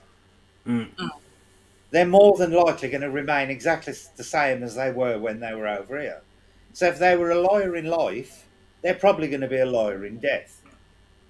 So no matter what comes through, you can never take it as gospel truth, because they could be lying, having a joke and telling you something mischievously, or for whatever reason. People do not, or I don't believe, they turn into Mother Teresa when you die. I believe yeah, you can, the part of you that is inherently you, which people call the soul, remains you. You don't turn into Mother Teresa when you shuffle off your mortal coil. Like me, I will come back and lie through my teeth to everybody just because I find it funny when they ask Yeah. me mhm, questions. Yeah. I'll tell them all sorts of crap to frighten them and what they want to hear. But that's just the way I am, and I believe that's the way it works. You Do you know, know? it was, sorry. Go on ahead. Go on ahead. I was just gonna like say quickly. I can't remember who it was, but I was watching someone's video only in the last week, and somebody that we don't know at all Hmm. had a exactly the same vision as you. That thing that you saw at the top of your stairs, they Really? described almost the same as you. and I was just like, oh, yeah, Freaky. go Sam. Yeah, I mean, like, when it comes to the communication and stuff, I've heard every swear word under the sun. In fact, last night, or the night before last, there was a couple outside and they were having a Barney, and he called her a dirty C word. Hmm. And I says, well, I'm not going to get to sleep, so I might as well just turn on the spirit box and that. And, the police had arrived and they were in under the. They were down where I couldn't see them, so I couldn't have a nosy. So I said, right, while I'm waiting for the ruckus to end, I'll just turn on the spirit box and listen and that. And at the end of that spirit box session, I got the dirty C word come up. Hmm. So I don't know whether it was directed at me or was it directed at another communicator, or were they copying the guy outside that just called his wife a dirty C word. Hmm. It's weird. Yeah. Jazz says, "Do you believe if you see a recurring number, it means something?" I think there's an importance to it. Now, I'm going to tell you a story that happened to me a couple of days ago, Julie, of synchronicity, and it was absolutely a stunning example. I was actually on YouTube, as I do most days, and I just randomly look at, you start off with one video, and then when you've watched that, another load of suggestions pop up, and you watch. And I've done that, and I've gone through various things, and a video of Dawn French popped up, right? So I'm watching this Dawn French thing, and because I don't know if you know Dawn French. She's a comedian over here who was married to another comic. She was Yep. actually the fat lady in Harry Potter. She was the fat lady painting. Oh, I love her. Yeah. Well, she does most of her comedy routine. She started her career with another woman called Jennifer Saunders, Hmm. right? Now Jennifer Saunders is married to Aid Edmondson from the Young Ones. I don't know if you've ever heard of the Young Ones Yes. comedy. Yep. I've watched Right. it. Hmm. So this is how my mind's jumping through the link, right? And at this point, I'd got bored of watching YouTube, and I was on Facebook, and I'm sitting there thinking about Dawn French, which jumped me to um, Jennifer Saunders, which Yep. jumped me to her husband Aid Edmondson. Now I'd seen Aid Edmondson and Rick Mail when they did Bottom, the show, Hmm. and I started to think about Rick Mail and the Young Ones, and I thought, well, I wonder how long he's been dead now. And as I looked at my screen, I was on my Facebook, and when that row of shorts comes up, Hmm. guess what the first short was? Rick. It was Rick Mail, and it was the anniversary of his death that day. Oh my god. And that happened the other day, and I couldn't Gee. believe it. And that was jumping from a video of Dawn French through Jennifer Saunders to Aid Edmondson to Rick Mail, me thinking, how long's Rick been dead now? And then it was there right in front of me on the screen as I was scrolling through my Facebook. Yeah. And I Yeah. thought, how freaky is that for synchronicity? That's like the meatloaf one. I don't know why, but I was sitting down playing like an 80s playlist with my kids, and one of Meatloaf's songs come on, and I was bopping out to it, and they're like, Mm-hmm. "Who's this, Mum?" So I went and I pulled up a few of his songs, and I'm playing it to my kids and that. And then the next day, I was reading the news like I do every day. Meatloaf's dead, and I'm like, Yeah, "What?" yeah, yeah. But that one the other day, not only was it like, not only did he literally, the question I wanted the answer to appeared on the screen. It was literally the first one in the line of shorts. It's like, there Rick you go, Mail. Brett. Yeah, Mm. it was like, there's your answer. And I thought, fucking hell, Alexa's getting telepathic now and putting stuff on the screen for me. Because I've had it loads of times. I've spoke to Jace about stuff here, and then it pops up. And I know it's Alexa and my phone doing it because they do monitor you. But it was all in my head. I literally went from a video of Dawn French on YouTube to wondering how long Rick Mail had been dead. And as I was actually scrolling through my Facebook, it was there in front of me. The very first item in the shorts list. And it was the anniversary of his death. And I thought, how freaky is that? That is very freaky. I love it when stuff like that happens, though. Yeah, I get yeah, excited for stuff like that. You know, but it was such a convoluted route to get to thinking about Rick Mail and then having him there answering the very question that I was wondering. It Yep, was, all the connections. yeah, yeah, total synchronicity. Jeez, I love it. I I can't breathe.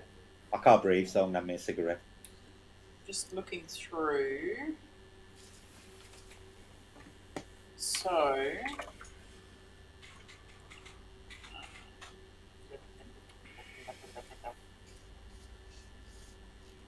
there you go. Julia asked if people could comment any experiences that they have had in a cemetery, or if you have any experiences where you've seen a road apparition, ghost, or car, and we can discuss perhaps the white lady phenomenon.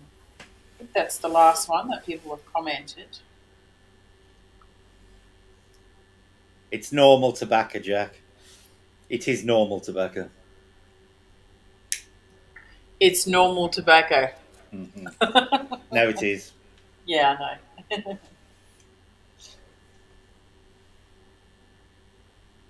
I don't think I've ever myself experienced any white lady phenomenon. I know that there are stories of it, but I've never experienced it myself. And I know that, like, I think I've mentioned it before, the one about how in South Australia, there was a little cemetery where, it's quite famous. This Hmm. lady, in a white dress walking across the road. Yeah, there was one in my hometown. You're going to Mm, find this really odd, Jazz, but believe it or not, when I can't breathe, if I have a cigarette, it actually helps me with my breathing. Believe it or not. calms you down. I don't know what it does, but it does actually. I don't know whether it opens up my passageways to suck the smoking because my body's that desperate for it or what, but I actually breathe easier for a short while. Mm. And I've got to pack it in. I know I've got to pack it in because of these tests and stuff. Because when I went for him, I couldn't actually. She was sitting the other side of the desk, and she got this little pad and she was scribbling these numbers down, but she was doing her best not to let me see them. And after the first couple, when people get that over the top cheerfulness, oh, you're Yeah. doing really well, blah, and if you start talking like that, you ain't doing really well. Yeah, it's bad. That was Mm. that was the impression I got, and I swear to God, they were all like, from what I could see, and I may have misread them because my eyesight ain't brilliant, but they all looked like 3 point somethings to me. And when I got home, I googled what should be a good lung thing, and for me, it should be 6. So I don't think that. Oh, So I right. think I think they're probably going to come back bad. I don't know, but yeah, I've got a filter. Yeah, I've got a filter in. There is a You got to filter in get the your end. eyes tested too, remember? I've got my eyes tested. I just need new glasses. Oh, new glasses. Yeah. Yeah. But they want 200 quid for a pair of glasses, and I really don't want to be spending that much on glasses at the moment. Gosh, that's a lot of money. Yeah. Yeah. Yeah. Now, I've never actually seen a white lady that I can think of. I have never actually seen a ghost associated with a car, but there is there's a very famous one up here that is associated with cars, and I think I mentioned it last week, which is the Stockwell bypass, where there's a famous ghost of a black monk who appears there. And this guy has not only actually appeared on the bypass, he has appeared floating next to cars, and he has also appeared in the back seat of people's cars and caused accidents on that stretch of the bypass. Oh, So God. we've got quite a famous ghost up here that is actually associated with cars. It actually owns the bypass. Yeah, we've got So a Well, couple of stories of things like that. Have you got any over there, Sam, in Ireland? we have a green lady in the town I grew up in, actually. Not a white lady, a green lady. A And I green don't lady. know. Yeah, I don't know if it's a kind of a, the old fashioned night fishing or whatever. I don't know, but there is this green lady, and there's been a couple of green ladies throughout Ireland. I don't know what the green is all about. just seen along the road, or do they get into cars or anything? No, the Green Lady of the town that I grew up in is apparently was seen in a place called the Old Barracks, which was an old military barracks which was turned into a pub, and of course the pub was called the Green Lady, and she was seen on the top of the stairs. You know. Yep. There's a lot over here in the UK connected to like ghostly hitchhikers. There are quite a few famous hitchhiker ghosts over here who get in people's cars and then vanish halfway along. The way I look at it with smoking night is, if I don't breathe it in through nicotine, I can just go and stand in the streets, and there's that much traffic, I'll breathe it in that way anyway. This is why I don't understand why non-smokers sit there and whine when they spend their entire time outside in massive pollution levels anyway. Yeah. Yeah. Do you know the part of the question there about cemeteries and that? Mm-hmm. A couple of years ago, I done an investigation over one of the strangest cemeteries that I've been to, and I actually, when we were on the scene, this woman and her daughter arrived, at the cemetery, and she was telling me the history about the pastor of the church, or the minister of the church. The church is actually in ruins now, and she says, "Do you see that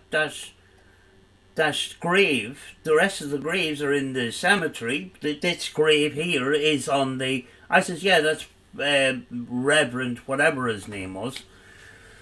He says they hated the minister so much that when he died, they buried him at the footpath of the church. So everybody walked on him. Yes. And we were. This was kind of. It was during the day where we were actually doing the investigation. It was back a number of years ago, where I wasn't very good. But I says to my photographer at the time, I says, "Right, you're having a rest. Will you sit on the steps here and keep an eye and let me know if anybody comes up the road, because I'm going to go doing a spirit box session and I don't want people to arrive while I'm doing that." And he said, "Fine." So I'm walking around with the camera, and I think I had the radio connected to headphones and a microphone actually inside the headphones, so I'm not getting the pollution from outside, and I can actually walk up and down the town and do a spirit box session in town in front of people, and they would not even know. But I'm walking around anyway, and I pan the camera around, and there's this figure, and it's about 7 foot, standing right beside the photographer and right on top of the grave that I just mentioned. Mm-hmm. And I'm thinking, back in a sec, it's the postman, as you can tell. Right. I'm thinking, this has to be a gravestone. So the next day, I hardly could sleep that night. The next day I go back to the place, and I go to the exact spot where I picked up this what looks like a figure, and no, some people said, "Oh, it's the pillar of the gate." The pillar of the gate was the far side, and what happened was you could see that it was actually on the footpath. It wasn't on top of the footpath. The footpath is actually sunken, and I could never get around it. I can't say that it's a figure, I can't say it's paranormal, but it looks an awful lot like it. You actually seen the stills of it. Yeah, I actually went through the video, and I myself believe that it's something paranormal as well. It's not the gate, it's not a pillar of the gate, it's not anything there. I mean, if you look at where this figure is, and then you look at other parts of your video where you're walking past there and you're kind of matching the area up, there is nothing there that looks similar to what this is. But it looks like they're heading into the church, but they don't actually move on video camera. Mm. They look like they're heading towards the door, but when you match it up with the photographer that was sitting on the steps, that figure must have been about 7 foot. Do you know? Yeah. Good night, It's Kim.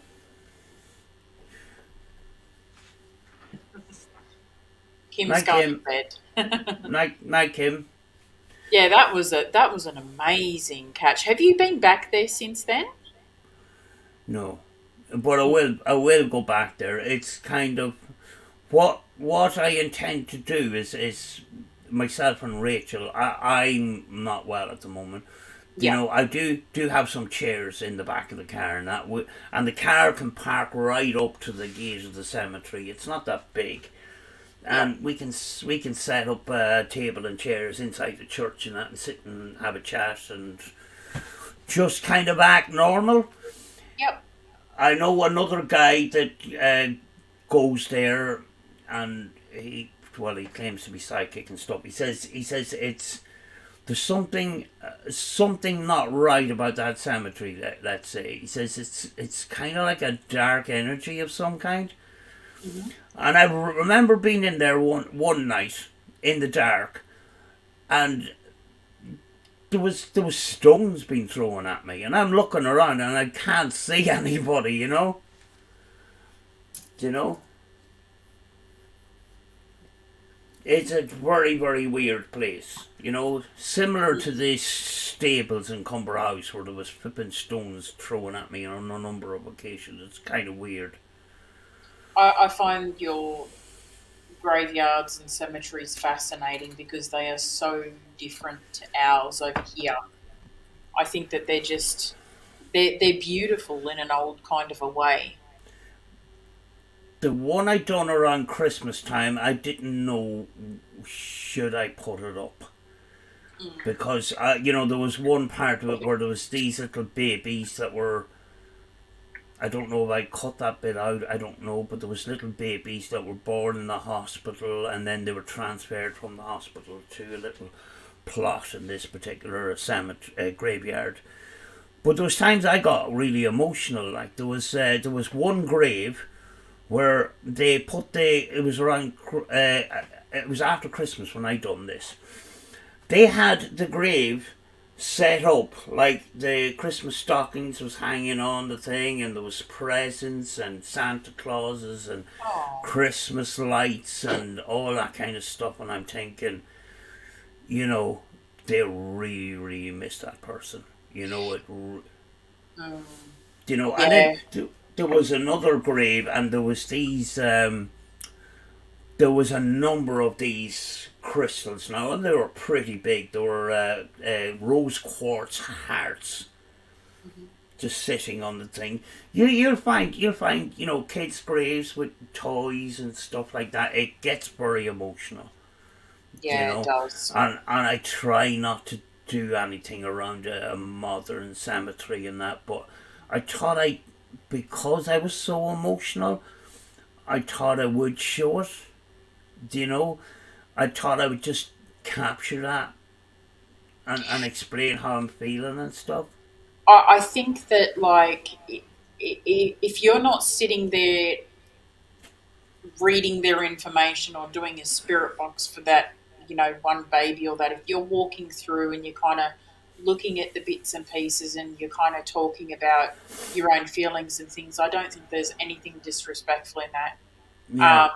You know, I had a brother that my mother and my stepdad lost when he was 13 weeks. He died of SIDS, and I think I was about 11 maybe at the time, I think. And I Mm, still remember, the tiny white coffin and that. Like, it's a tough thing. I mean, yeah. yeah. We have a community here called the Irish Traveller Community, Mhm. and when somebody dies, you know, they're very steep in Catholicism and that. But Mhm. when somebody dies, there is a no there. You'll understand a community that they help each other out financially. Yeah. They're all one. In other words, if you piss off one, you piss them all off. But when it comes to somebody that dies, they all contribute to the process of burial and the grave and stuff like that. You should see some of these graves, and I'll cover this in that video after Christmas. Some of the sculptures and stuff in these graves are absolutely fantastic. I mean, like there was graves that I had seen where a child had died and they had granite sculptures of Teletubbies and toy cars and Wow. trucks and tractors and footballs and some of the sculptures, some of the craftsmanship that's gone into these traveller graves and the amount of money spent on them. They're like sort of mausoleums. They're like little villages with all these sculptures in them. They're absolutely fantastic. Let me ask you. I was watching a movie the other night, which kind of brought this question up for me. Now, for a part of the world where Catholicism is prominent. Um, Back in the day when you just had your graveyard, your church with the cemetery around it and things like that, is it very often that you come across graves on the outside of the holy grounds because somebody chose to, I won't say the S word, but take, you know, the short way out? Hmm. Do you often see that? Or because we don't see that very often here. No, and I think I mentioned maybe on the last stream where the two girls, two sisters, had committed suicide over bullying on the internet. Yep. They were buried in the church. Okay. And the groundsman still believed that they wouldn't get to heaven because they ended their own life, a life that was given to them by God, and I Yep. did actually talk him around, and that, and he actually was remorseful for thinking that way, and he Hmm. Yep. went up to the graves and he says, "Listen, girls, I'm really sorry about this," and he was really, really upset. You know, um, I don't. There's this belief, but I think I mean, like, we can say a lot of bad things about the Catholic Church, but I think they still have moved on from such beliefs and rules and regulations and Hmm. stuff like that. I mean, like, way back in the day, my uncle adopted a kid, and he brought it to the priest to get him baptized, and he says, "You do know we use a different baptism for a child that's adopted." And then my uncle says, "Well, if you're going to do that, I'm not going to get it baptized Hmm. because you've just segregated my child." Yeah. Yeah, I So wonder why they do that. there was a there was a there was a confrontation for some time until the priest actually gave in, and it's just, I I think a lot of those things are long gone. I Yeah. think they actually have moved with the times. And even when my friend died, and I'm a trans person and that, Mhm. there was when somebody dies, what happened is the priest turns up and then a nun turns up, and the nun looks after the family, see that everybody's all right and stuff like that. And you have the person in a sitting room, in a lying in state in a sitting room, Yeah. and this goes on for 3 days, and there's always has to be somebody in the house awake at all times with the body. Yep. And they still do the thing about covering the mirrors and stuff like that, because they think about trap souls and stuff like that. But the nun actually came to me and she says, "You're part of the family because what you're experiencing is such grief that it is love." And I says, "I know, in our church, we have a lot to say about a relationship or a love of she's trying to say about uh, uh, you know uh, same sex Yep. same gender relationships or whatever. She says God is love, and love is love, Yep. and you're part of that person's family, and you should be with them. And I thought that was really, really strange because I thought I would be segregated. And I'm glad that you weren't. that nun made sure that I was okay the whole way through the process. She was so good, and I was, I was going through a really, really hard time, and she was great, And yes, we can say a lot of things about the church, but there's parts of the church that are very good. Yeah, absolutely. Very often, very often the whole organisation can be tarred with the same brush and that.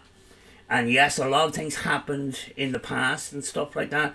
But there is actually good people in the church. There is actually good people in the church. And the fact that this woman says, God is love and love is love. And love is a good thing, not a bad thing. So, you should be with with this family. Because you're part of that family. And I thought that's just freaking brilliant. Because I was kind of conscious, how am I going to be treated in church? Yep. So it was actually a good experience.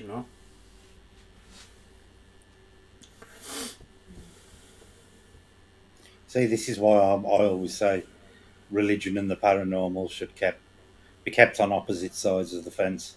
And if you're coming into the paranormal, you need to be prepared to leave your beliefs and your religions firmly at the door, because they will colour how you perceive things. Yeah, yeah, and there is this kind of thing. Is the paranormal? Is it a science thing, or is it a faith thing? Is it a faith belief thing? But a lot of people actually say, if you go in there with a white coat and go all scientific without a belief and looking for solid evidence, you're not going to get as much as a person that goes in there with that total belief and total mindset of spirituality, if you know what I mean. I don't know. I don't know. But then you've got to look at it from the side of, if you go in with total belief, you're gonna, and with the best will in the world, you're gonna have a bias. Yeah. You are gonna have a bias.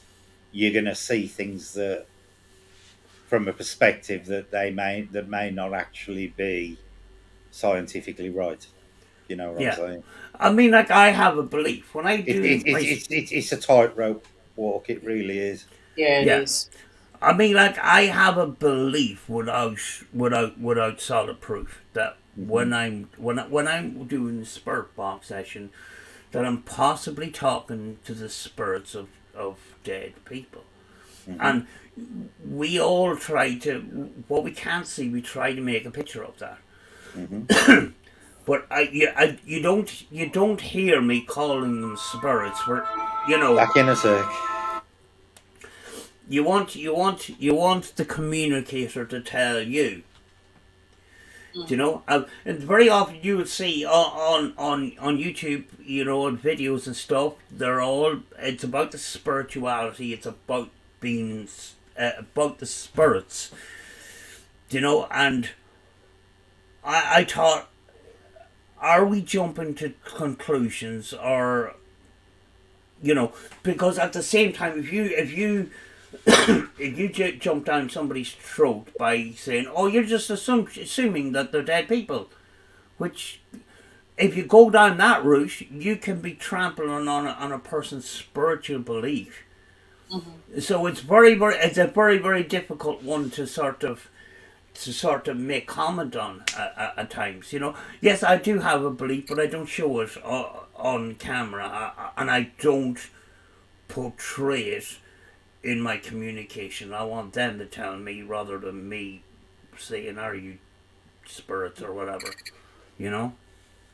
I think that's the hardest thing too. Is like, because of the communication, it's very hard to get a lot of information out of them, even if they were allowed to tell us. I mean, we don't know, but because of the way the box works, it's broken up and short sentences.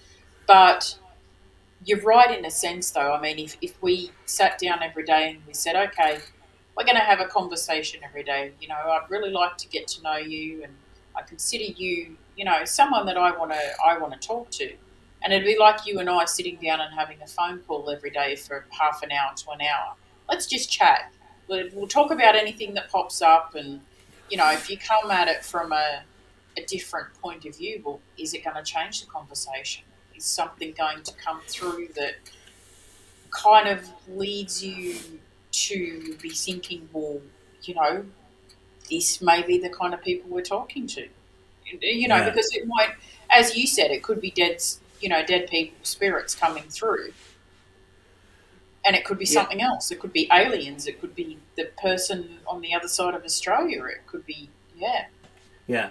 I mean, like, in most of my sessions in the last month, my friend's name has come up. Now, in the beginning, it came up naturally, and then I started pushing it. Is Aaron here? And it just kept coming up with Aaron, Ethan, Ed. Ed has been on the go for the last 2 years. I don't know who the flip Ed is. But this Ethan, and then Aaron. Aaron is my friend's name who passed away 2016. I could be really, really grieved and believe that is that referring to Aaron is my friend. And you do see a lot of people just jumping down that road and that, but I'm sitting back and I'm waiting for that information. I'm waiting. I'm hoping maybe that it's my friend, but I can't say it is. Mm-hmm. You know, it is an unusual name, and the only thing I'm getting is a name. I have no no information attached to any of those names.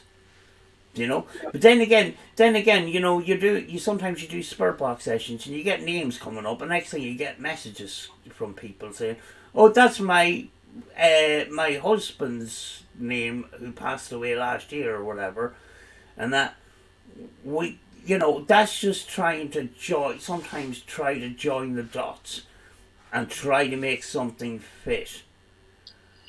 Let me ask you: is there a little saying that YouTube would have that only you had, or was there like a little code word that you had, or something that meant a lot to you two that you could ask for that Uh, to be said, so that you can get validation that it may be that person? no, they Okay. this but there's a really really big characteristic that would stick out like a sore thumb. She Yep. was extremely loud and this really really funny laugh, and this laugh you could Yep. hear it you could hear it 3 blocks away. you know and the Yep. first time I ever heard her was she was next door, and I was wondering, what is this flipping laugh? And I'm sitting there, I'm listening to this laugh, and I'm going, that's funny as flip. Whatever. I don't know what she's laughing at, but it must be funny. But it was contagious. And very often, when I'm off camera, when I'm talking to Rachel and stuff, if the camera was on us all the time, it would just be a complete comedy show. We'd probably get cancelled by some of the things that we come out with, but we're all the time coming up with funny stuff. Yep. And Erin used to laugh her head off constantly, and it's not it's something that can be just heard. It's just so loud. I'm actually waiting for that laugh, but I don't want to push it. If it doesn't come up, it doesn't come up. If it does, it does. You know. I think that'd be cool though. To like, I mean, who knows? We could live for another 50 years. Us, God, I hope I don't live that long. But if you had a code word, for each of the people you know, and it's like, well, if I go first, this is Mm-hmm. going to be my code word, and you'll know it's me if I come through and I say Mm-hmm. this to you, you know, like Sam's would be Scooby Doo. I actually read a case of a guy, him and his wife made a pact to do that. That they said that, if one or the other of them died, they would actually come back and pass the word through like a medium to let the other one know that there was life after death. And it turned out that the wife actually passed away first, and the husband went to see a medium, and then halfway through the reading, apparently the medium said, this is going to sound really weird, and I don't know why, but I'm getting this picture in my head of a dolphin. And apparently the code word that agreed with each other was dolphin. Dolphin. So there you go. The, yeah, the thing is you kind of have to come up with something unusual, though. Mm-hmm. You know, if you're going to try and get that information from a spirit box, dolphin might not be the best word to come up with. Mm-hmm. You know, it would have to be something sort of unusual, and it can't sort of be a name because Well, if names I come come back up. to you two, it's going to be anti-establishmentarianism. Okay. Oh God. Is that one unusual enough? mm. And let me write that down. Supercalifragilisticexpialidocious.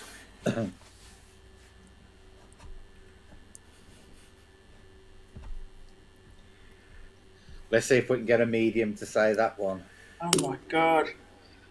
I'd probably say, something like my favorite movie or something. Like one of my favorite movies is Pretty in Pink. I freaking love that movie. Mm-hmm. And it's a phrase that you're not going to hear very often, you know. Yeah, but see, with things like that, you got to be very careful because pink being a colour, they could quite obviously turn around and go, "Oh, I'm seeing this woman in pink," and if you've made that arrangement with somebody straight away, they're going to associate, "Oh, that's pretty in pink." That's why you've got to be very, very careful what words you pick. And then I'd come through the spirit box and say, "Dickhead." I could come up all Father Jack and come out with arse biscuits or something. Yeah. Arse biscuits. Feck, arse, string, girls. Yeah, I did read about that case about the couple with the dolphin, and that they'd got there was no association between them and dolphins sort of thing for the medium to say it, but apparently she kept getting this image in her head of a dolphin, and in the end she said, "Look, I've got to say it. They keep showing me a dolphin," and that was the code word that agreed on. Mm. So it is quite interesting. It's not your everyday sort of word, is it? When you're talking to your wife to start talking about a dolphin, if you could see a medium. So I suppose it weren't a bad one to pick. Yeah. Well, like I say, because people are so willing to tie anything to what they're being told, just to get the proof and let's be honest, when people are grieving, they're desperate for proof. They'll Oh cling to yeah. anything. You've got to make it something that is so far off the beaten track of what would normally come up in general conversation for it to be any sort of validity to it. Yeah. It's actually an You know. odd one. It's actually an odd one to think of a word. Yeah, it's a really hard one. You know, I was watching one of them documentaries that sort of. It's one of them documentaries that has us here today with a lot of people, trying to communicate with loved ones and stuff like that. And it was a case way back. It was early 90s, I think it was, and a daughter in the family had passed away, and the the mother had a voice recorder. I think it was a Panasonic DR60, but actually the recorder used to come on by itself some of the time, and her actual voice was picked up on the recorder.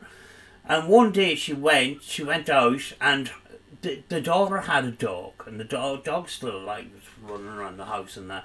And the dog makes a mess when everybody's gone. And when she got back, she seen that there was a recording done on the recorder, and on the recording, the girl was giving out to the dog. You could hear Cujo, no, or whatever the name of the dog was. Yeah. And it was, it's pretty fascinating that way. But the thing is now, it's got more complicated because there's so many people. Yes, it can happen, but you see it on YouTube happening every day, and people pushing it. It's a rare thing that happens. Yeah. I know somebody who's got a friend who swears blind that they were texted by another friend the day after their funeral. And apparently this guy had been buried with his phone because it was some kind of in joke with the family about he was, obsessed with his phone. And they buried him with his phone. And this guy apparently got a text off him the day after he was buried through his, from that phone, from that number. I actually seen another video where emails was going out from the person that passed away. Yeah. And they were trying to establish, was these emails retimed or whatever, was it his? And the thing was, but the problem was, his friend broke his ankle, and he had mentioned about his ankle being broken, and the friend's ankle broke after he had died. Yeah. So that put the pre-timing thing out of the question altogether. It was kind of weird. I'll be right back. I know that one's always a strange one, because apparently this guy, even to this day, insists that he was texted by his dead friend the day after his funeral. Mm. And he knew he'd got his phone with him in the coffin. If that was me, I'd have wanted to get him dug up just to check whether he was okay. Is he still alive down there, or sort of thing? That'd have been the first thing that went through my mind. Yeah. I mean, like that'd be the first thing that'll go through my mind as well. Paranormal. I would. It'd be the last thing I'd think of. Yeah. Well, it happened a lot. We know it happened a lot in Victorian times. The people were buried, and they weren't actually dead. Yeah, it was so. Tara says, I've heard of some paranormal phone call texting stories. I think now, with the reliance of people on technology, I honestly think we're going to start to hear more and more of them. Do you, Sam? I think we're going to start to hear a lot more of these things where people have suddenly started apparently texting from beyond the grave and emailing and stuff. Yeah, I mean, like computers. There's been a lot of cases of computers in the past. Mm-hmm. Not so much now. But if a lot of these sightings and a lot of these experiences are real, we have cameras everywhere now. A lot of people now have cameras in their cars. They're driving around. It's constantly recording footage. Mm-hmm. I'm being recorded now in my house. I have 2 cameras here, one in the hallway, one in the car. They're all over the place. So either it's going to debunk a lot of these people, or we're going to get more. But the problem is, even with the advancements in technology, there's the advancements in technology that can fake stuff. Yeah. And more and more people are judging their happiness from likes and clicks on social medias and platforms and stuff like that, which is not a good thing to go into. Mm-hmm. Totally agree. If you wake up every morning and go straight to your YouTube, which I used to do, and see how many views and likes I got, or go straight onto your Facebook before you've even made a cup of tea, it's not good. But a lot of people they Instagram, it's designed to do that. It's Yeah. Instagram and Facebook and Twitter. They live for it, basically. Yeah. How other people perceive you. Everybody's looking for a pat on the back, and you don't need a pat on the back from other people. But the thing is, going back to like when you said, there's a lot of cameras around now and more things can be seen. That woman who got on my bus that night, she was, and I kid you not, Sam, she looked 100% solid to me. She looked no different for you and me. Who's to say, when we're out in a crowded area, we haven't been walking around with these people for years and not realised? Yeah, I mean, like, it could be a parallel sort of universe. Yeah, but there could be in busy areas. You could walk right past. Everybody could walk past a ghost every day and not realise it Oh yeah, because they just perceive them as a solid person like anybody else. And because of media, it's media who's propagated this thing of ghosts are see through and rattly chains and ragged dresses and stuff. When the one I saw was solid. Well, I've actually seen two in my life. And both of them were solid. Neither of them were transparent. yeah. Neither. Oh, We do you know could what I'm? we could be walking past dead people every day and not realise it. Yeah, Yeah. there was an interesting subject that I came across a video of what could be hidden in the Vatican, and there was this device that they reckon a chronovisor it's called. And what the technical explanation is it's a device, right, with a TV screen, and it's all set up with the glass vacuum tubes and stuff. It picks up EMF energy, and it processes it into visual effects. So this machine was supposed to be able to pick up the energy from the past and turn it into pictures, so you could see into the past. Yeah. And the person that came up on about this who was involved in some way or told about it was a guy called Francois Brune. Now, Francois Brune was a priest, I think in the Vatican, and I says, that name rings a bell. Actually, Francois Brune was a friend of Annabella Cardoso, and also connected with Marcello Bacci, so that was kind of weird. But apparently this device is supposed to be hidden in the Vatican, and Well, it's rumoured the Vatican have got some weird and wonderful things down in their catacombs that nobody's ever going to see. Well, apparently, after the Second World War, actually one of these chief scientists from the German side, after the war, some of these nuclear scientists and some of these scientists were helping out the Allies after the war. There was some famous German scientists actually involved in that project, apparently, if the thing is true or not. But it sounds kind of partly plausible by the way they explained it, but it's just one of those mysteries. But God knows what's actually. Are they doing their own were they doing their own paranormal research to try and prove heaven and God and stuff like that? We know from historical records that Hitler was a massive, massive supporter of the supernatural. Oh, big time, yeah. He believed in the Hollow Earth. He spent millions of Nazi gold on trying to get to the centre of the earth because he believed that was where the Aryan race lived.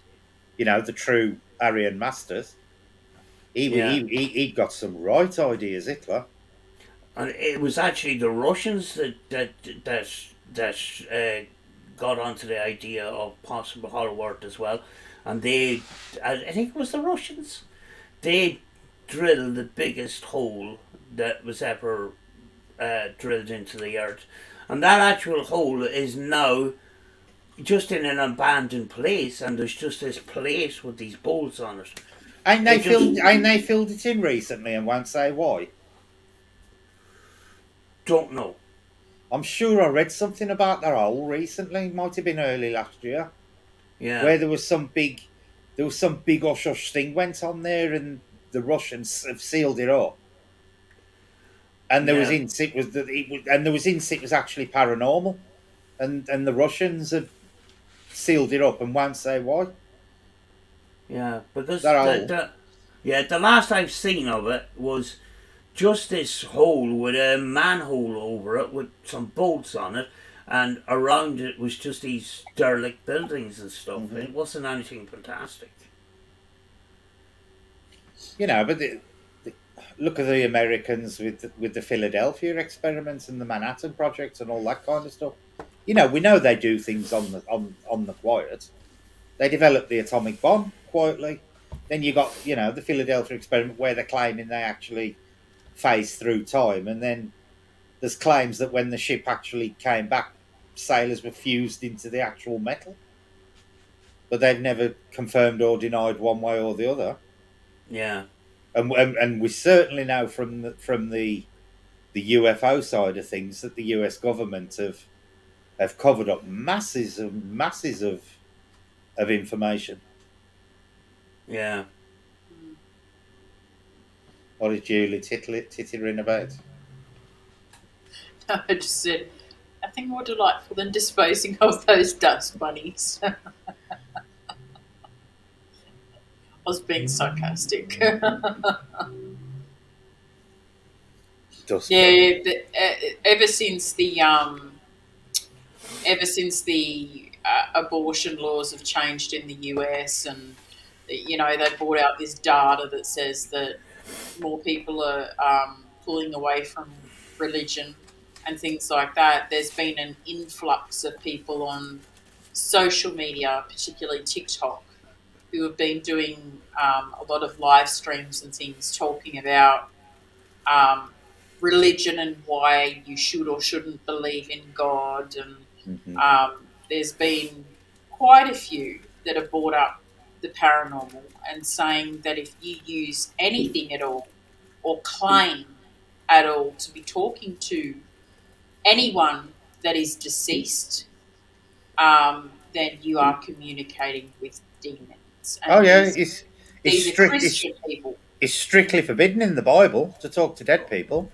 But Yeah, What are they hiding? it's riddled with examples of their people talking to dead people. But if it suits the church, they'll let it slide, because the priest that was recording the chants way back, one of the first EVPs on the wire recorder, he was afraid to tell the bishop. But when the bishop, when he eventually, his own conscience says, well, I'll have to tell the bishop because it happened, and it'd be like a lie if I didn't say it. Mm-hmm. Yeah. So he goes to the bishop and he says, "Oh, that's okay. This will bring people to the church, so it's fine." Do you know what I mean? Yeah. Yeah. Do you know? So yes, maybe the Bible does say these things, but if the church approves of it, they approve it for a reason. They would say, well, this proves heaven, and this proves God, and this will bring people to the church. So it's fine, kind of things. There's a bit of double standards going on there, And it ain't just Christianity; it's any religion. That they all want members, so they're all ultimately self-interested. There's no getting away from that fact.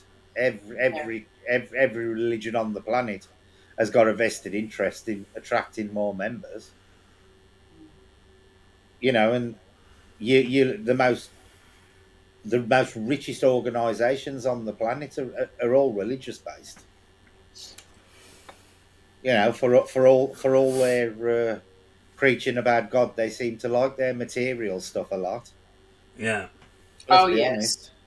Hmm. When I was in Cyprus, we went to with it when I was with the ex-wife. We went to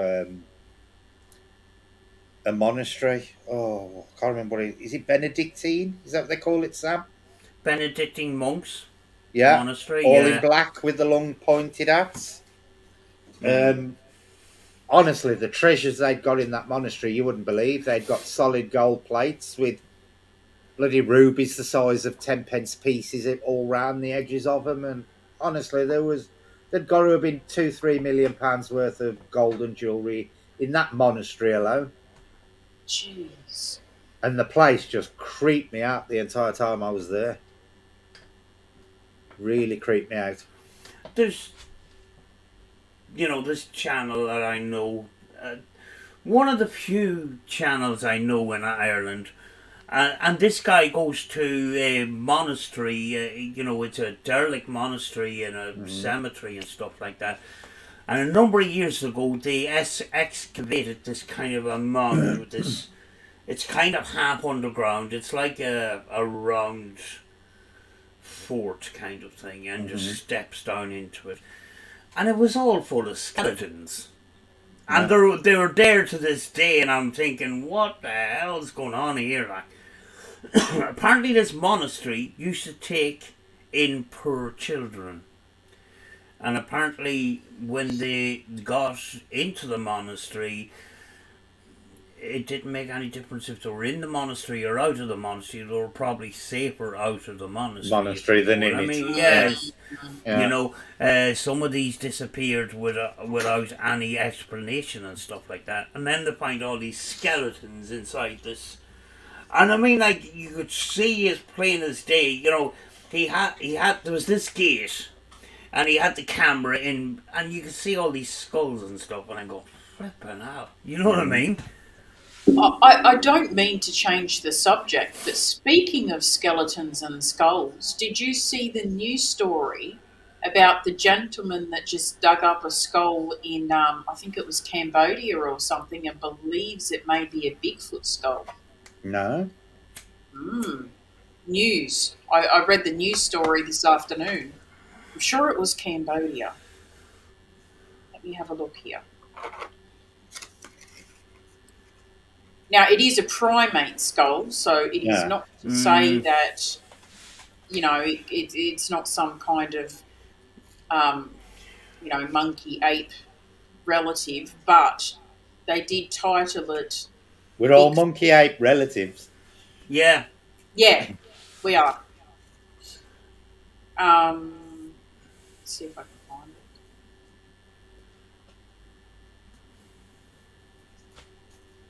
Taro says, "Oh snap!" Research.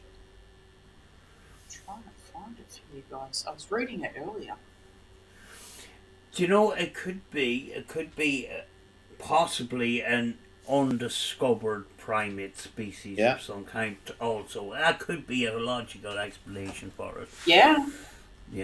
Or it could have been, if it was larger than some of the other primates that was dug up, it could be a defect, a generic defect.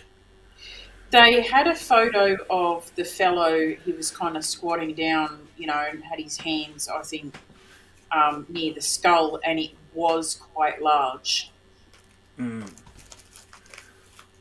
Because I mean, like you do have deformities in nature. Yeah. And you have these generic traits where one arm could be bigger than the other, or some sort of defect in that kind of way. It could be one of those rare defects, possibly. But I'm not a paleontologist, so I don't know. That's a big word, Sam. I've actually say it again. paleontologist. I trip over the simplest of words. I actually have looked at, I have when I'm bored, I do look at some science and You stuff. learnt that off Jurassic Park, didn't you? No, it was actually Aaron Ra. I do entertain myself with his debates with Kent Hovind, the creationist.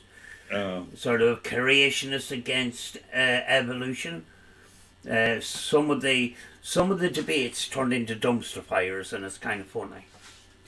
What you ought to do one of the days, Julie, a flat Earth discussion, but you need to make sure you advertise it a week before to give the flat earthers time to see it and come in. I'll tell you, you'll have one of the most entertaining discussions ever. Oh, I can guarantee I would. Fucking hell. And you could come on upside down. Yeah. Turn your camera just around the other way. With a sign round your neck saying, "I'm not real." Oh yes, that's right. Okay. So apparently they don't know what it is, and the fellow who was making the video on this said the people said that he ended the video without having a conclusion as to what it was because he was waiting for a primatologist to take a closer look at the skull. All right. But I'll get a photo of it here. But see, don't you think that again? That is showing our people nowadays are so quick to jump to a paranormal explanation.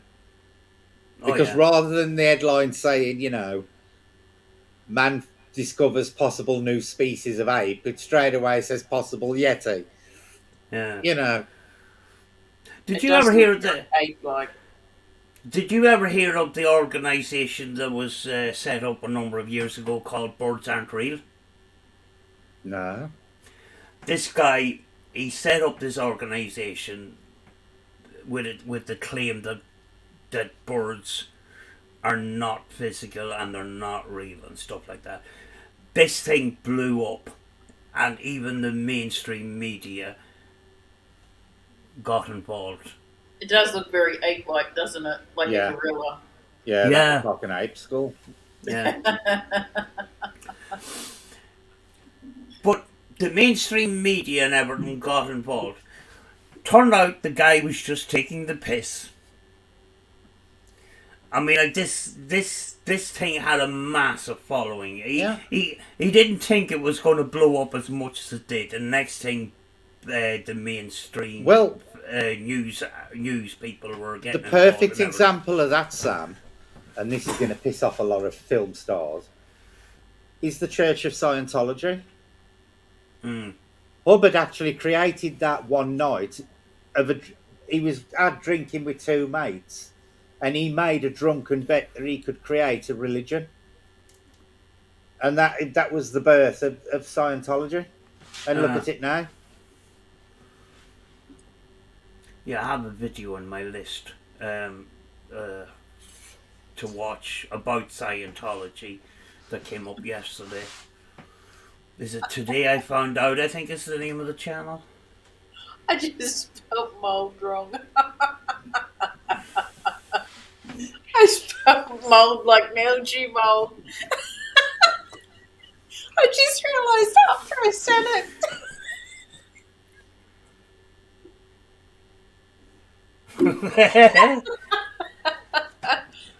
Oh, God.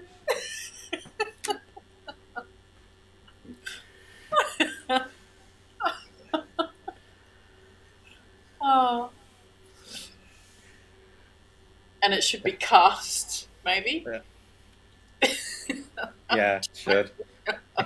Moldy heads. Moldy heads.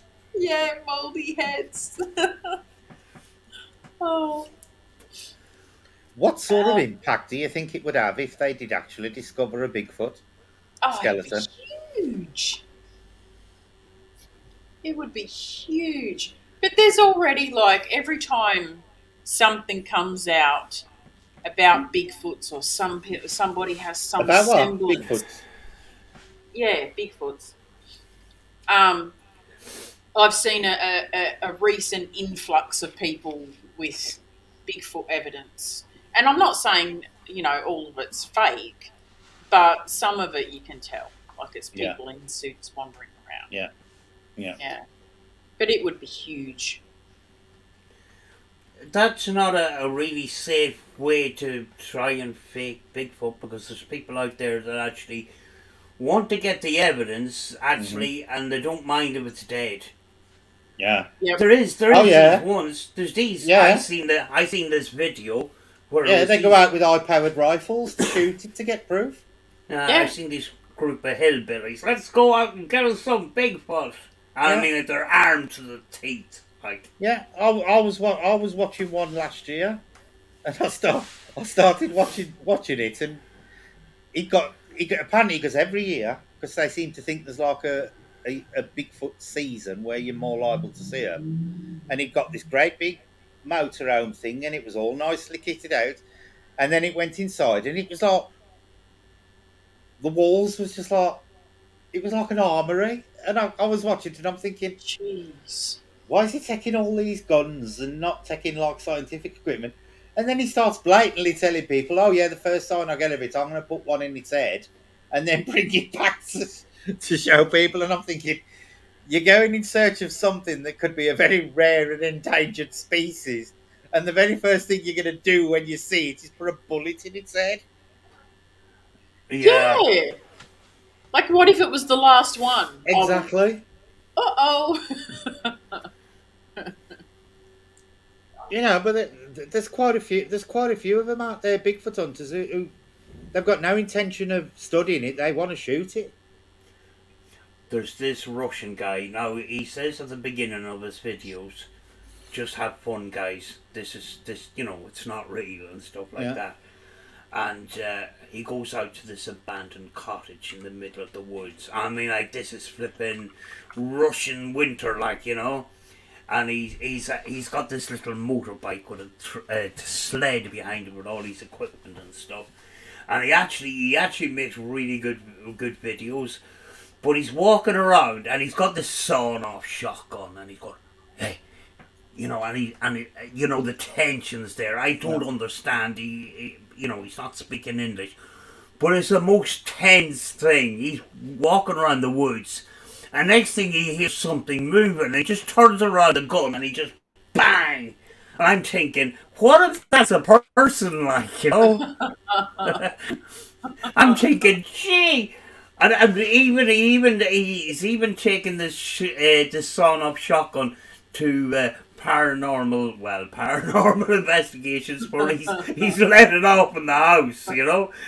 He's sitting in this abandoned cottage, and next thing he just turns the gun around and goes, he just lets it go, like, I can't remember the name of the channel, but I found it on Casper site. Casper site's a channel who reacts to these ghost Yeah. things, and most of them are fake and that.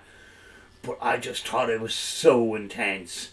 Because you're sitting there, and if you have the headphones on, you don't know when he's just going to take out the gun and go bang, And sometimes without warning. We've got some right nut jobs in the mainstream paranormal, but you go into some of these fringe groups, and Jesus Christ, these people should be wearing a white jacket with really long sleeves that tie around the back.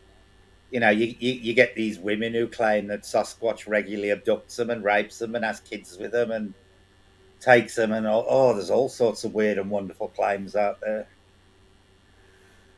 Jesus. We probably would be, Seago. If you think about it, if we're visited by an advanced civilization, they've probably well past the era of interplanet, intercountry bickering. They're gonna be like operating on a global scale at this point. We're gonna be no better than they're gonna view us as no better than chimps. We view chimps when they get here. Most likely, when you see some of the behaviour, you know what I mean? They're probably watching us and just shaking their heads. Yeah. Aye. What is We're it? Yeah. probably we're probably shown on some fucking planet somewhere like Love Island. And they're all sitting there. They're all sitting there just fucking laughing their heads off. Yeah, Oh, this fucking idiot. Look at what these idiots are talking about. They're sitting there, sitting there like as if it's a comedy show. well, that's Oh, what they it. haven't. I could imagine the Bigfoots actually. Oh, they still don't know how we get there. And ghosts sitting there. Ah, it's about 40 or 50 years and they still haven't figured us out. They're fucking idiots. Yeah. Oh, that'd be hilarious. To be a fly on the wall. It's really interesting how each area of the paranormal develops, because back when the Gimli video was out, and there's that really famous one of the female Bigfoot walking along the creek, everybody presumed that they were from here. Now it seems to be more popular to believe they're coming from somewhere else. It's really interesting how they evolve as the years go on. You know, Bigfoot and UFOs are starting to overlap a lot more. Why Hell do of a you lot more. why do you think the Bigfoots, I mean, if they're an interdimensional being, why do you think they're coming here? Of the theories, there's a few theories I've read. The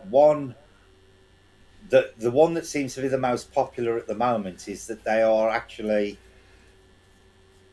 part of this theory that we were actually genetically altered by aliens. Yeah. The theory is that they're actually here as like guardians. They come here as observers to see certain things. But my thing about that is, why are they appearing in the middle of nowhere 9 times out of 10, where they're very unlikely to encounter humans, and they're Yeah. certainly not going to see typical human behaviour in the middle of a bloody forest somewhere, right? Rather than in a town. So I don't know, but Unless our that's a uh, really common theory now, is that they're observers, alien observers. unless our existence or our world is a gateway to another world they go through. Could be. Yeah. I want ice cream. I want ice cream. Boy, I tell you what, I wonder if the ice cream man will be around once you hit that heat wave, or whether it'll be too hot for He'll him. be. He's already put his ice creams up by 40p. Really. Yeah. Fuck. Have a good day, For, Dustin.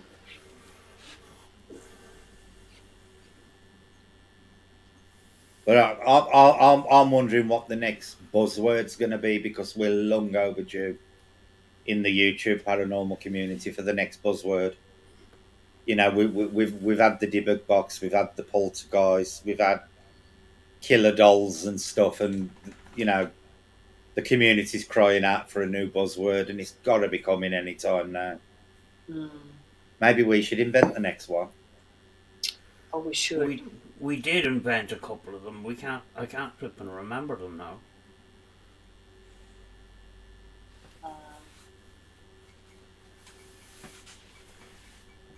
Um, are we just inventing a word or a phrase, or are we going to invent something to use? Now it's got to be the new big thing. Okay. You got the videos of it with you got to put thumbnails of yourself with a shocked face and a red line drawn around yourself, and Oh. circles round what you're actually seeing and stuff. 3 a.m. flashy balls challenge. I've done that loads of times in my past. There you go. In the privacy of his own bedroom. Not necessarily in the bedroom. Oh. That's why the people are going past looking in your windows, Brad. I'm all for the outdoor life, mate. Oh, damn. Your bird camera's out the side and gonna catch your little white bum running past.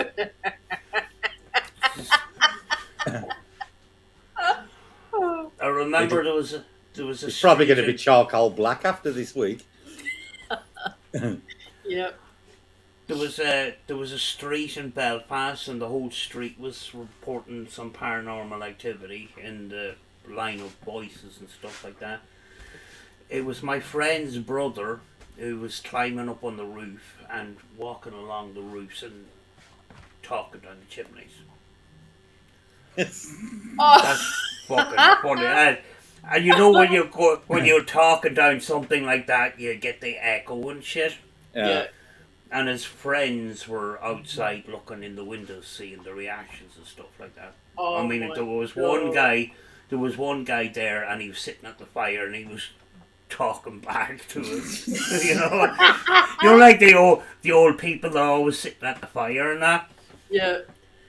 Now, there was no cameras back then, and that, and I mean, cameras were an expensive thing, but we were just explaining the experience and that.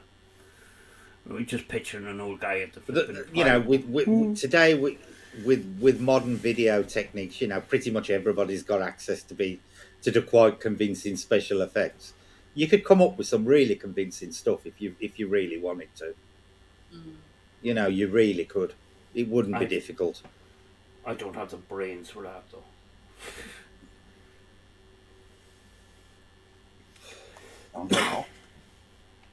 Yeah, we'll have to put some thought into that. The next big thing. Yeah. Definitely. Is it getting warm there? I'm getting warm. Advertisement, or it's coming up with rain on mine. And it does look cloudy outside. It hasn't come. The temperature has disappeared, but details, please. Oh, no, it's not coming up with any details except for it's been raining, which it isn't. Oh, wait a minute. Oh, you can't see on here. 20 degrees centigrade. Well, we won't be riding any bikes tomorrow. You stop going out of. I don't know whether that's going to show. No. Maybe hold it closer. Now it goes blurry. Oh. Hang on a minute.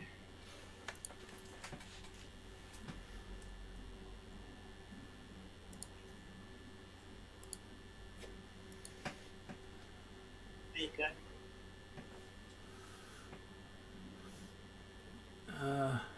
You can just make it out. All right. 25.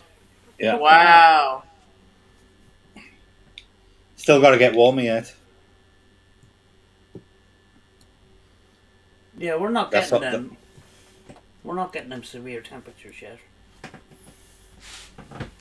We're a little bit warm here tonight. 4 degrees. Well, 4 degrees. gee. We're currently 21 degrees warmer than Australia. Yeah. That's major. Yeah, I ain't looking forward to this heat wave at all. There's going to be deaths over here. I'll guarantee you there's going to be deaths over here. Because nobody in this country understands what 38, 39, 40 degree heat means. They really Dehydration, don't. heat stroke. You're gonna get idiots lying in the garden all day sunbathing and stuff, and then wondering why they suddenly suffer heat stroke. Yeah. And 3-degree burns. Yeah. I remember a couple of years ago when it got really hot, and next thing footpaths started buckling and stuff like that. Yeah. That's when I got my air conditioning thing. I actually wanted a real air conditioner, and there was a pallet came into the B&Q or whatever it was, and they didn't even get the pallet into the place where they wanted to put it. People were grabbing them. Yeah, so I ended up with just one of these ones where you put the water and ice in. Yeah. So what I was doing was, there's a slot in the side, and it can fit in a certain size bottle. So I was getting empty shampoo bottles and stuff, filling them with water and putting them in the freezer, and then I would put the bottle into the side of the thing. Mhm. And when the water when the ice turned back into water, just put it back in the fridge again, or in the freezer again. Yep. So did You it know? cool you down putting the ice cold bottle in your slot? Yes.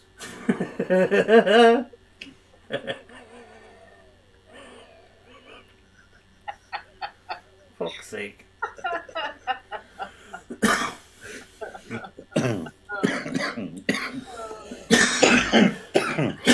Do you have ceiling fans? No, I ain't got a ceiling fan here. I did in the old place, but I've got a big stand fan here. The next to me's going on in a minute. Mm. Yeah, I'd be bloody turning it on too. Yeah. Yeah, but when it gets to a certain temperature, what it's just doing is just pushing around hot air. The temperature today at 25 over here, Julie, this would be considered a normal heat wave over in the UK. Yeah, definitely, yeah. This would be considered an hot summer day, and this is nothing compared to what's coming. Problem We've is got, if it starts getting too muggy over there, like too it's much muggy now. moisture in the air. It is now. It's already. That's the suffocating We heat. we And don't even have we never have dry heat over here. Yeah. Our heat is always humid. You know, it'll go up into the 90% humidity, maybe even higher. your fans aren't going to do a whole lot then. Yeah, Yeah, I don't know. I don't know what the humidity is at the moment. I remember a couple of years ago when it got really hot. You know, I had that system going as well, and I had a trunk freezer, and it was kind of half empty, and I was filling up milk cartons and everything, and just leaving these blocks of frozen milk cartons around the house Mm-hmm. to try and cool down the place, like. Do you know? Do you know what would help is, do you know the old fashioned shutters that used to be on houses a long time ago on the outside? Yep. Yeah, Yeah, those really should come back because they were great. You know, you get these, and you get these old mansions way back years ago where they had wooden shutters on the inside and that. yeah, I think they're cool. You know what I mean? They do you know you get these curtains and sometimes the light actually goes through the curtain and that. If you have these wooden shutters, it's dark. You want the place to be dark, it's dark. It works. You know? Well, I literally haven't opened my living room curtain at all today yet because the sun literally rises and shines right through my window first thing on the morning. Yeah. So up until about 3 o'clock, this curtain's staying shut Yeah. because The thing otherwise I've is, got full blown sun in the living room. the thing is too, people, you know, back a couple of years ago when we had that heat wave, people were complaining of being hot. But then they were opening all the windows and letting the heat in. Yeah, You know, what you should be doing is closing everything and trying to cool the house and trying yeah. to keep that coolness in rather than opening the windows and letting all the heat in. You know? It's the same, it's, you know, it's like driving around with your air conditioner on in your car and your window open. It doesn't Yeah. make sense. Yeah, exactly. You know? Oh, wait. Babe.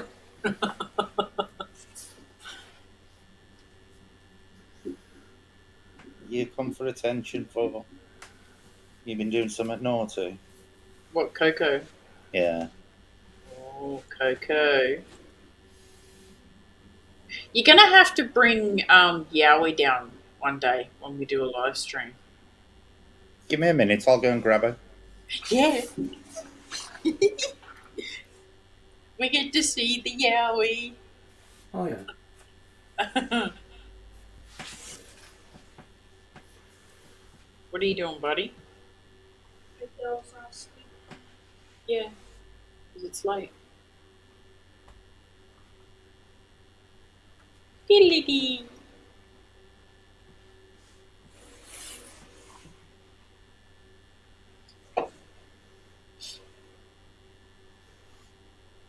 Just in case anybody's wondering why I don't write in the chat.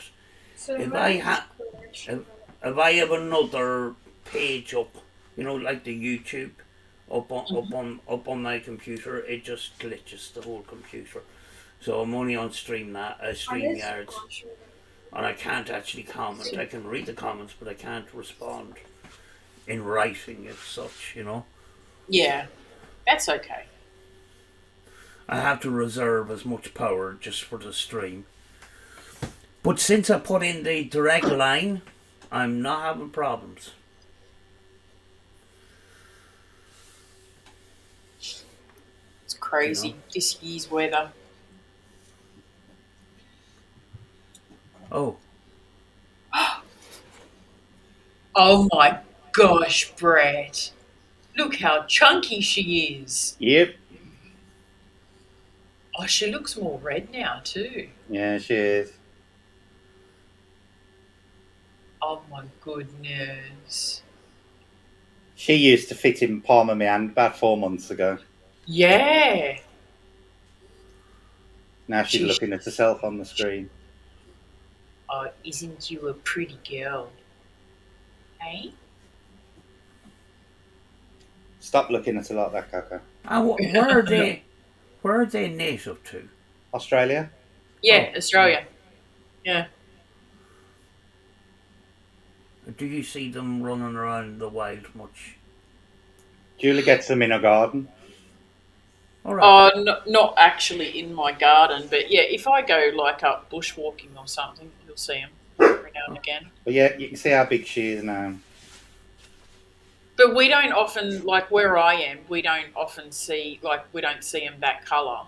Yeah, They'll be more like a browny grey colour where I yeah. am. Well, when I got her, she was exactly the same colour as a normal one. Yeah. But Yeah. she just got as looking at us. Can see her looking at herself on the telly now. Yeah. Yeah. So cute. Did But they change yeah, colour for their own environment? Yeah, they get brighter when they're warm, don't they? yeah. Mm. But as you can see at the moment, she just noticed herself on the screen. She's probably going to start puffing up in a minute and threatening herself. Yeah, she looks a little bit. They're not very sociable with each other, Sam. Yeah. But as you can see how red it is under a what's it and everything now. But you're not seeing you. That's because she's been under the heat lamp, isn't it? Now she's quite cool at the moment. She was Ah, she okay. was under a log.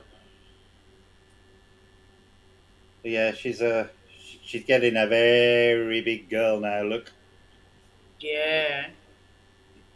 Like she's like in her belly and that she's really wide, and she's got like the big chin and that too. Yeah, that's what they're supposed to have. They're supposed to have the big jowls. And And can you let them run around the house and stuff? yeah, Right. you can actually have them on a leash. Oh, You can right. get leashes for them. I've got to get her a leash because I want to start taking her out. But yeah, she's as you can see, she's lovely and red now. Want to see yourself again? Have you tried feeding her dandelions? Because apparently they She love eats anything, dandelions. Julie. She eats Yeah. anything. She's a pig. I saw someone feeding theirs dandelions and it loved them. And yeah, you're a complete and utter pig. And yeah, yeah. As like put me down, I want to go a wander. You ain't going down because the dogs are in the room and I don't trust Kaya with her. Does she like being handled? Tara says.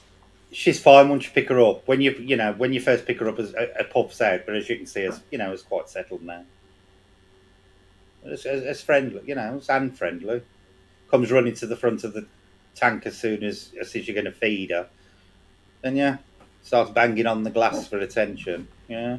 Yeah. What temperature do you normally keep them at? During the day, temperatures round about 85-ish, and then which is around about 30-ish, and then it drops down overnight because I've got a dual sensor thermostat. A temperature goes down to 23 on a night. 22, 23, doesn't it? And is it some sort of a heat lamp? I've actually got her on a new type of heat lamp. They're called deep heat. It's a deep heat projector is on. Because normal heat lamps, they just warm the skin up. whereas the deep heat lamp actually penetrates the skin and warms them all the way. Yeah, that's right. I'm talking about you. Warms them all the way through. All right. What? Are you looking at me like that for? You looking at me like that for? Jace will be here in a bit. He's bringing you some more rocket over, which are dandelion leaves, basically. But yeah, she will eat most things. Very inquisitive. Oh yeah, they're like dogs. They're just like dogs.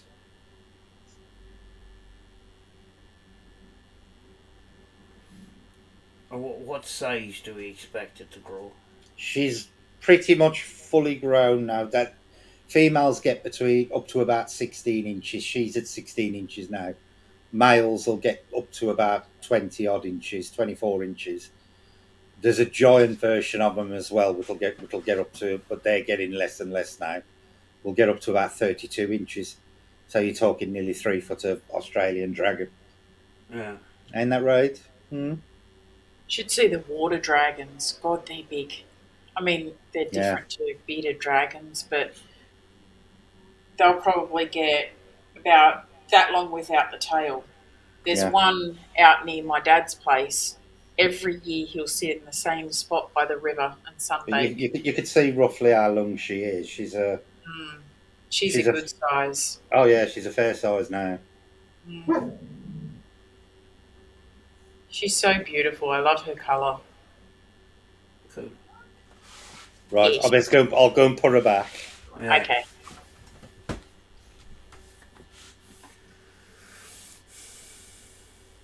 She probably wants to eat you, Brett. Your nose looks yummy.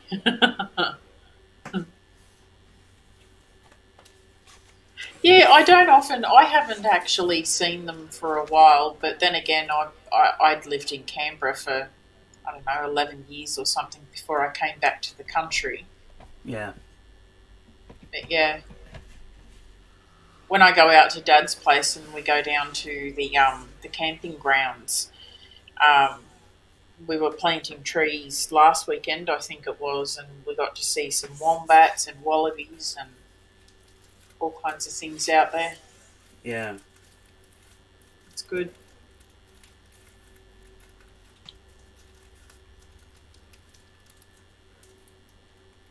Hasn't been too bad. Yeah, with some of them exotic, species that we would have as Typical. pet. She wanted to come back out as soon as I stuck her in. Yeah.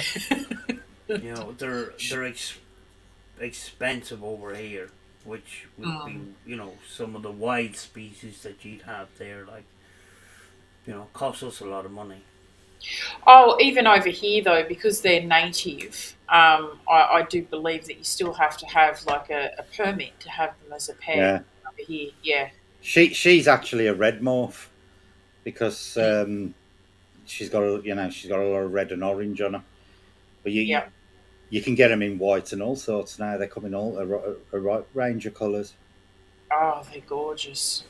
But when I had her, she was your typical mottled. Well, you've seen the pictures of her.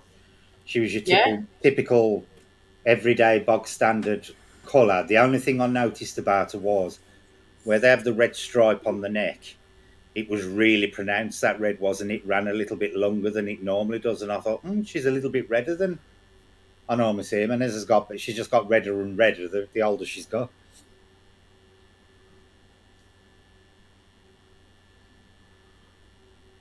Hang on. Just have a look. Uh,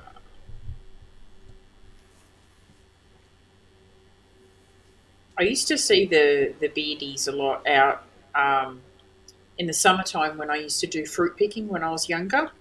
Yeah, the ones you've got by you are a different species to what's it. You'll have the dark ones with the yellow mouths. They're more common on the east coast of Australia. She's more of a central Australian dragon. That's kind of the colour and markings of the ones in the But area where I am. that is the colour that she was when I first got her. Yeah, just very brown. Yeah, I want to get the leash with the dragon wings on it, Tara, but I'm having trouble getting it over here at the moment. Are you? Yeah. Every place I've tried to get it, nobody's got one. Does it come in a certain size? It's to be honest with you, they normally come with the thing. Normally comes with 3 different sizes anyway. That's pretty bog standard. Okay, I should see if I can get you one here and just send it. Having a right game getting them over here. Pack some more Musk lifesavers in there for you. Yeah. Some more of that whizzy fizz. Yeah, the whiz fizz. The whiz fizzes are good. All right, well, I might end this because I've got to get up early and get in for my bike meeting, even though we're not going to be riding because it's going to be raining. Oh, I saw your picture the other day Which one? with you all sitting in the calf or whatever it was. Oh, that was a shocking photo. But yeah, that was us bike meeting. You look really moody in that picture. You're pulling the right face. Yeah, I think that's one of the days when I was, I don't know whether I'd had a late night here or whether I had a bit of a migraine or not. I've been getting lots You of should. migraines. Did Daniel see it, Sam? No. There was like Yeah, about I look shocking. 4 or 5 grinning men, one grinning Yeah, woman, and Julie I'm sitting there with a face like I don't want to be here.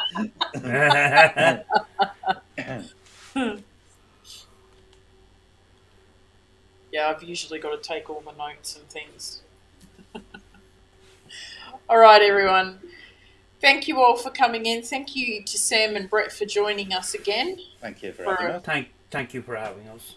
That's all right. And yeah, we will see you guys next week if you want to join us then. If we're still alive and haven't all crisped up by that point. Yeah. Me and Sam might be 2 lumps of charcoal. Oh, yeah. You'll be all Mind you, crispy. I suppose we could have a spirit box on each seat and we can carry on talking to you. Yeah, true that. Yeah. All right. Bye, guys. Bye all. Bye.